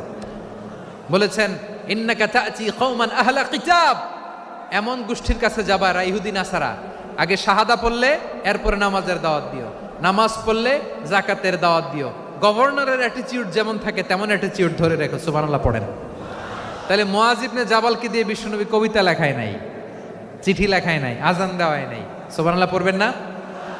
সব শেষ সাহাবী বলি আবু হুরায়রা রাদিয়াল্লাহু তাআলা আনহু, নাম শুনছেন? বিড়ালের বাবা। কি করতেন? খালি হাদিস মুখস্থ করতেন। উনি বলতেন, আলজামু রাসূলুল্লাহ আলা মিল ইবাতনি, আমার শুধু পেটের ক্ষুধার বন্দোবস্ত হইলে আমি নবীর সঙ্গ ছাড়তাম না। আমার আনসার সাহাবারা ক্ষেত খামারের কাজ করতো, আমার মুহাজির সাহাবারা ব্যবসা করতো, আর আমি নবীর সাথে সাথে থাকতাম। শুধু সকাল বিকাল দুই বেলা যদি আমার খাবারের বন্দোবস্ত হয় আমি আর নবীর লক ছাড়ি না। সুবহানাল্লাহ কইবেন না? 5374টা হাদিস তিনি বর্ণনা করেছেন। সবচেয়ে বেশি হাদিস বর্ণনাকারী সাহাবী। হাদিস প্রিজার্ভেশনের কাজে বিশ্বনবী ওনাকে কাজে লাগিয়েছেন। উনি একদিন বলেন, ইয়া রাসূলুল্লাহ আসমাউ মিনকা কাসীরান ফালা আহফাজু, নবী অনেক কথা শুনি আমার মনে থাকে না। বিষ্ণু বললেন, তাই? উবসুত রিদাক, তোমার চাদরটা বিছাও। আবু হুরায়রা বিছালেন, বিশ্বনবী হাত বুলায় দিলেন, এরপরে অনেক হাদিস বর্ণনা করলেন। আবু হুরায়রা বলে, তারপর থেকে বিশ্বনবী যাই বর্ণনা করে আমি শুনি আর একটাও বলি না। এখন সুবহানাল্লাহ। বিশ্বনবী ওনাকে হাদিস প্রিজার্ভেশন, নবীর এই যে লক্ষ্য হাদিস প্রিজার্ভেশনের এই দায়িত্ব দিয়েছেন সাইয়েদনা আবু হুরায়রা রাদিয়াল্লাহু তাআলা আনহুকে। প্রিয় ভাইরা, তাহলে 10 জন সাহাবীর কথা যে বললাম, আপনারা কি খেয়াল করেছেন কত বড় ট্যালেন্ট হান্টার, চৌকস ট্যালেন্ট হান্টার ছিল আমার নবী। এক একজনের এক এক ট্যালেন্ট, এক এক কাজে অ্যাসাইন করেছেন, এক একজনকে এক এক দায়িত্ব দিয়েছেন, এক একজনের প্রতিভাকে এক একভাবে বিকশিত হওয়ার সুযোগ দিয়েছেন। আওয়াজ করে বলেন ঠিক কি না? এখন আমার পর্দার আড়ালে আমার মায়েরা বলবে, এতগুলো পুরুষ সাহাবীর কথা বললো, নারী সাহাবীরা কি কিছু করে নাই? হ্যাঁ, একজন নারী সাহাবীর কথা বলে মোনাজাত হবে, দোয়া ছাড়া কেউ যাব না। রুফাইদা আল আসলামিয়া রাদিয়াল্লাহু তাআলা আনহা, ওনার বাবার নাম সাআদ আল আসলামি। বিশ্বনবী কি খেয়াল করলেন দেখেন, সাআদ ছিল মদিনার বড় ডাক্তার। এই নারী সাহাবী রুফাইদা বাবার কাছ থেকে চিকিৎসা বিদ্যা শিখেছেন। যখন শিখছে বিশ্বনবী দেখলেন, আমার তো প্রতি সপ্তাহে সপ্তাহে যুদ্ধে আহত সাহাবীদের সেবা দিবে কে? বিশ্বনবী রুফাইদাকে বললেন, রুফাইদা তুমি মসজিদে নববীর পাশে একটা মেডিকেল ক্যাম্প করো। এই যে সাকিনা আদ্দিন মেডিকেলের আমার ছাত্রী বন্ধুরা শুনে রাখো, তোমাদের আইকন হচ্ছে এই রুফাইদা আল আসলামিয়া। বিশ্বনবীর ডিরেকশন অনুযায়ী তিনি মসজিদে নববীর পাশে একটা মেডিকেল ক্যাম্প করলেন এবং আহত সাহাবাদের চিকিৎসা উনি ওনার টিম নিয়ে দিতেন। বিশ্বনবীর পরামর্শে উনি আনসারি এবং মুহাজির মহিলা সাহাবীদেরকে নিয়ে একটা স্পেশাল মেডিকেল টিম গঠন করলেন। খায়বার যুদ্ধে 7ম হিজরিতে যখন বিশ্বনবী যায়, উনি ওনার টিম নিয়ে আসলেন, বললেন, ইয়া রাসূলুল্লাহ আমরা তো তলোয়ার চালাতে পারি না, আমরা তো তীর মারতে পারি না, আপনি যদি অনুমতি দেন খায়বার অভিযানে আমি আমার টিম নিয়ে মেডিকেল টিমের সেবাটা সার্ভিসটা দিতে চাই। পড়েন সুবহানাল্লাহ। বিশ্বনবী অনুমতি দিলেন, যোদ্ধা সাহাবীদের সাথে রুফাইদা আল আসলামিয়া উনিও মেডিকেল টিম নিয়ে অগ্রসর হলেন। খায়বারের প্রতিটা আহত ইনজুর্ড সাহাবী যারা ইনজুরির শিকার হয়েছেন সবাই রুফাইদা আল আসলামিয়ার এই মেডিকেল ক্যাম্প থেকে চিকিৎসা সহায়তা পেয়েছেন। সুবহানাল্লাহ পড়েন। দেখেন কিভাবে বিশ্বনবী ট্যালেন্ট বাছাই করতেন। আপনি অবাক হবেন, বাহরাইনের মেডিকেল ইউনিভার্সিটিতে রুফাইদা আল আসলামিয়া মেডিকেল প্রাইজ অ্যাওয়ার্ড প্রতি বছর দেয়া হয়। যদি 8 দিনের এই মেডিকেল আমার বোনেরা যদি জেনে থাকো জানো, না হলে নতুন করে জানো, সার্চ দিও রুফাইদা আল আসলামিয়া মেডিকেল অ্যাওয়ার্ড বাহরাইনের ইউনিভার্সিটিতে দেওয়া হয়। প্রিয় ভাইয়েরা, তাহলে আলোচনার সামারি আমরা করি। বিশ্বনবী যার যেখানে ট্যালেন্ট তাকে ওইখানে কাজে লাগাতেন। আওয়াজ করে বলেন ঠিক কিনা?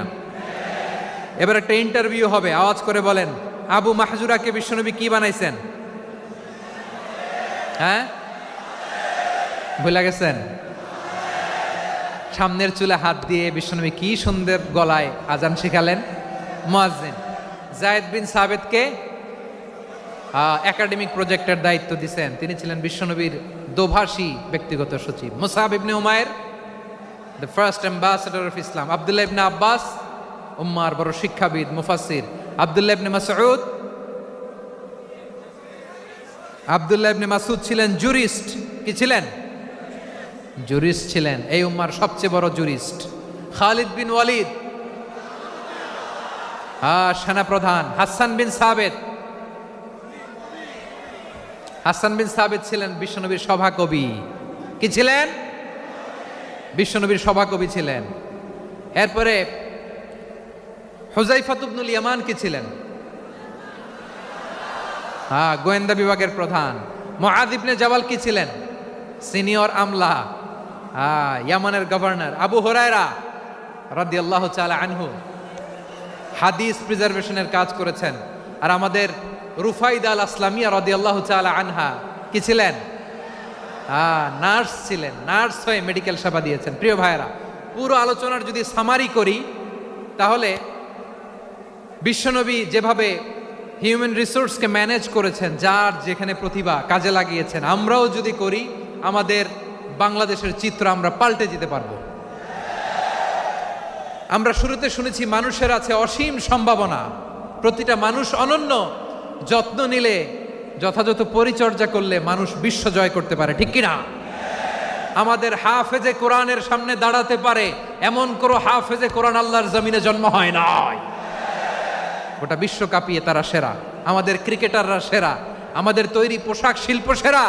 এরকম অনেক অনেক সেরা জিনিস আছে, আমরা এগুলোরে নার্চারিং করতে পারি নাই, পরিচর্যা করতে পারি নাই, সঠিক তারবিয়াতের অভাব।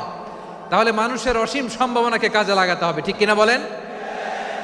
ইউনুস গভর্নমেন্টকে আমি বলবো, অল্প সময়ের জন্য আপনারা এসেছেন, সংস্কারও করতে হবে, আবার নির্বাচনও করতে হবে। সব সংস্কার হতে করতে পারবেন না, যতটুকু পারবেন এর মধ্যে আমাদের যে হিউজ ম্যান পাওয়ার, আমাদের যে মানব সম্পদ, হিউম্যান রিসোর্স, এটাকে ডেভেলপ করে আপনাদের যেতে হবে। যেটা পারবেন না সেটাকে পরবর্তী নির্বাচিত গভর্নমেন্টের কাছে রেখে যেতে হবে, যে তারা যেন করে, তাদের কাছে আপনারা এটা রেখে যাবেন। তাহলে মানুষ চাইলে বিশ্ব জয় করতে পারে। আর মানুষকে হারাতে পারে কেউ?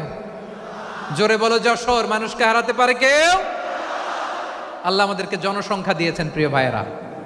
এই জনসংখ্যা অনেক বড় সম্পদ, এটা আমাদের জন্য অভিশাপ নয়, আশীর্বাদ। আমাদের জনসংখ্যাকে যদি আমরা জনশক্তিতে রূপান্তর করতে পারি, আজকে বাংলাদেশ যে অবস্থানে দাঁড়িয়ে আছে, বাংলাদেশ তার 20 গুণ উন্নতির শিখরে চলে যাবে। চিল্লায় বলো ঠিক কিনা? আমাদের শ্রমিক ভাইয়েরা বাইরে কাজ করে, আমাদের শ্রমজীবী ভাইয়েরা, প্রবাসীরা, তাদের ব্যাপারে গুরুত্ব দিতে হবে।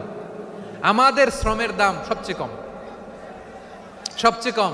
তারা এম্বাসিতে গুরুত্ব পায় না, এয়ারপোর্টে গুরুত্ব পায় না। এই সরকার অবশ্য তাদেরকে অনেক গুরুত্ব দিচ্ছে। আমাদের অদক্ষ শ্রমিককে যখন আমরা দুবাই পাঠাই অল্প বেতন পায়, কিন্তু ইন্ডিয়ানরা দক্ষ শ্রমিক পাঠাইলে তার 3 গুণ বেতন পায়। আমরা আমাদের শ্রমিকদেরকে অদক্ষভাবে আর পাঠাতে চাই না, দক্ষ শ্রমিক পাঠিয়ে আমরা রেমিটেন্সের বন্যা বইয়ে দেব। আমাদের শ্রমিকদের পাঠানো রেমিটেন্সের টাকায় সচল থাকে আমার দেশের অর্থনীতির চাকা। তাদেরকে সবচেয়ে গুরুত্ব দিতে হবে। আমরা পেয়েছি ফ্রিডম ফাইটার, মুক্তিযোদ্ধা, আর আমার প্রবাসী ভাইরা হচ্ছে রেমিটেন্স ফাইটার। জোরে বলো ঠিক কিনা? তাহলে আমাদের এই জনশক্তিকে জনসম্পদে ট্রান্সফর্ম করতে হবে, ঠিক কিনা বলেন? সরকার জনগণকে এভাবে পলিশ করতে হবে। মা বাবারা ছেলে মেয়েদের মধ্যে কার কোন যোগ্যতা তাকে ওইভাবে কাজে লাগাতে হবে। সবার এ প্লাস পাওয়ার কোনো দরকার নাই। আমাদের দেশে একটা টেন্ডেন্সি আছে, পরীক্ষায় এ প্লাস না পাইলে কই তুই কি করলি, পাশের বাড়ির ছেলে এ প্লাস পাইছে, যা ওর পা ধোয়া পানি খা। কি খা? তা আমি ভাবছি যে পা ধোয়া, এ প্লাস পাওয়া ছেলেদের পা ধোয়া পানির একটা পানির ব্র্যান্ড বানাইতে হবে, এরকম লেখা থাকবে এ প্লাস পাওয়া ছেলেদের পা ধোয়া পানি। খাওয়া নাই, এগুলার খাওয়া নাই। ওরে আল্লাহ এ প্লাস পাওয়ার জন্য বানাইছে, আর আপনার ছেলেকে এই এ প্লাস গুলারে নিয়ন্ত্রণ করার জন্য আল্লাহ বানাইছে। ওকে দিয়ে আল্লাহ কি করবে আপনি জানেনই না। একটা এ প্লাস, একটা এ গ্রেড একটা মানুষের জীবনকে ঠিক করে দিতে পারে না। আপনার ছেলেকে আল্লাহ অন্যদিকে যোগ্যতা দিয়েছে, ওদের মনোবল ভাঙবেন না। খবরদার, খবরদার, ছেলে মেয়েদের মনোবল ভাঙবেন না। যাকে দিয়ে যেটা হবে তাকে দিয়ে সেটা করতে হবে, তার প্রতিভাকে সেভাবে কাজে লাগাতে হবে। তাহলে বাংলাদেশ, আমাদের এই জনসংখ্যা জনসম্পদে রূপান্তরিত হবে। আমাদের সরকারের তত্ত্বাবধানে আমাদের 18 কোটি জনগণ দক্ষ জনশক্তিতে রূপান্তরিত হোক। আমরা চাই কি চাই না? আমরা ভালো মানুষ, শ্রেষ্ঠ মানুষ হতে চাই কি চাই না? ওই জাপানিজদের মতো সৎ, ওই ইউরোপিয়ানদের মতো কালচার্ড। আমাদেরকে আল্লাহ তাআলা কোরআন সুন্নাহ অনেক কিছু দিয়েছেন। যেহেতু বর্তমানে আমরা দেখছি তারা সৎ, তাদের মধ্যে ভ্যালিউ আছে, সেগুলো আমাদের মধ্যে আনার দরকার আছে না নাই? আর ইসলাম দিয়ে আমাদের জীবনকে সাজাতে হবে, ইসলাম দিয়ে আমার পরিবারকে সাজাতে হবে। ইসলাম থেকে, কোরআন থেকে প্রেসক্রিপশন না নিলে জীবন সুন্দর হবে না। কোরআন থেকে প্রেসক্রিপশন না নিলে সমাজ সুন্দর হবে না। কোরআনের প্রেসক্রিপশন না মানলে রাষ্ট্র সুন্দর হবে না। কোরআনের প্রেসক্রিপশন অ্যাপ্লাই না করলে শুধু দুর্নীতি দমন কমিশন দিয়ে দুর্নীতি বন্ধ করা যাবে না। এজন্য কোরআনের আইন আমরা চাই কি চাই না? প্রিয় ভাইয়েরা, হিউম্যান রিসোর্স ডেভেলপমেন্ট, মানব সম্পদের উন্নয়ন, আমাদের সরকার যেন এদিকে নজর দেয়। আমরা যেন এই ব্যাপারে যত্নবান হয়ে উঠি। যাকে আল্লাহ যে যোগ্যতা দিয়েছে, এই যোগ্যতা দিয়ে আমরা যেন ইসলামের জন্য, দেশের জন্য কাজ করি। আমরা যেন আমাদের স্কিল ডেভেলপ করি, আমাদের পটেনশিয়ালকে ডেভেলপ করি। মোরালিটি, ভ্যালিউজ নিয়ে শায়েখ আহমদুল্লাহ আলোচনা করেছেন, এগুলো দিয়ে যেন আমরা আমাদেরকে সাজাই। আল্লাহ তাআলা আমাদের দেশকে তুমি নিরাপদ করো, আমরা পড়ি আমিন। আল্লাহ আমার 18 কোটি জনগণকে তুমি জনশক্তিতে রূপান্তরিত করো, আমিন। আল্লাহ আমরা হাতে হাত রেখে, কাঁধে কাঁধ মিলিয়ে, ভাইয়ে ভাইয়ে যেন এই দেশকে গড়তে পারি, আল্লাহ তুমি তৌফিক দান করো, আমরা পড়ি আমিন। আমার প্রিয় মহিউদ্দিন ভাই বলেছেন, হুজুর এমন একটা ঘোষণাপত্র দিয়ে যাবেন আজকের এই ঐতিহাসিক যশোরের প্রোগ্রামে, যেটা গোটা বাংলাদেশে মানুষ এটার উপর আমল করে। আমি যে কথাটা বলেছি এটাই, আসুন আমরা আমাদের জনসংখ্যাকে জনসম্পদে ট্রান্সফর্ম করি। আমাদের জনসংখ্যাকে আমরা যেন জনশক্তিতে রূপান্তরিত করি। জনসংখ্যাকে ট্রান্সফর্ম করে জনশক্তি দিয়ে আমরা যেন আগামীর বাংলাদেশ, স্বাধীন বাংলাদেশ 2.0-কে গড়ে তুলি। আল্লাহ তাআলা আমাদের সবাইকে কথাগুলো বোঝার, আমল করার তৌফিক দান করুন। এই জেনজি, ক্ষমা করে দিও আমাকে, অনেক ধমক দিছি, বকা দিছি। আল্লাহ তোমাদেরকে করুক, কবুল করুক, যশোরবাসীকে কবুল করুক, আদ দিনকে কবুল করুক, এই মেডিকেল কলেজকে কবুল করুক, ইসলামের জন্য বাদ ভাঙা এই জোয়ার এবং উচ্ছ্বাসকে আল্লাহ তাআলা কবুল করুক। হাযা মা ইনদি ওয়াল ইলমু ইনদাল্লাহ আলাইহি তাওয়াক্কালতু ওয়া ইলাইহি উনীব। সুবহানাকাল্লাহুম্মা ওয়া বিহামদিকা আশহাদু আল্লা ইলাহা ইল্লা আনতা আস্তাগফিরুকা ওয়া আতুবু ইলাইক। আল্লাহুম্মা আমিন।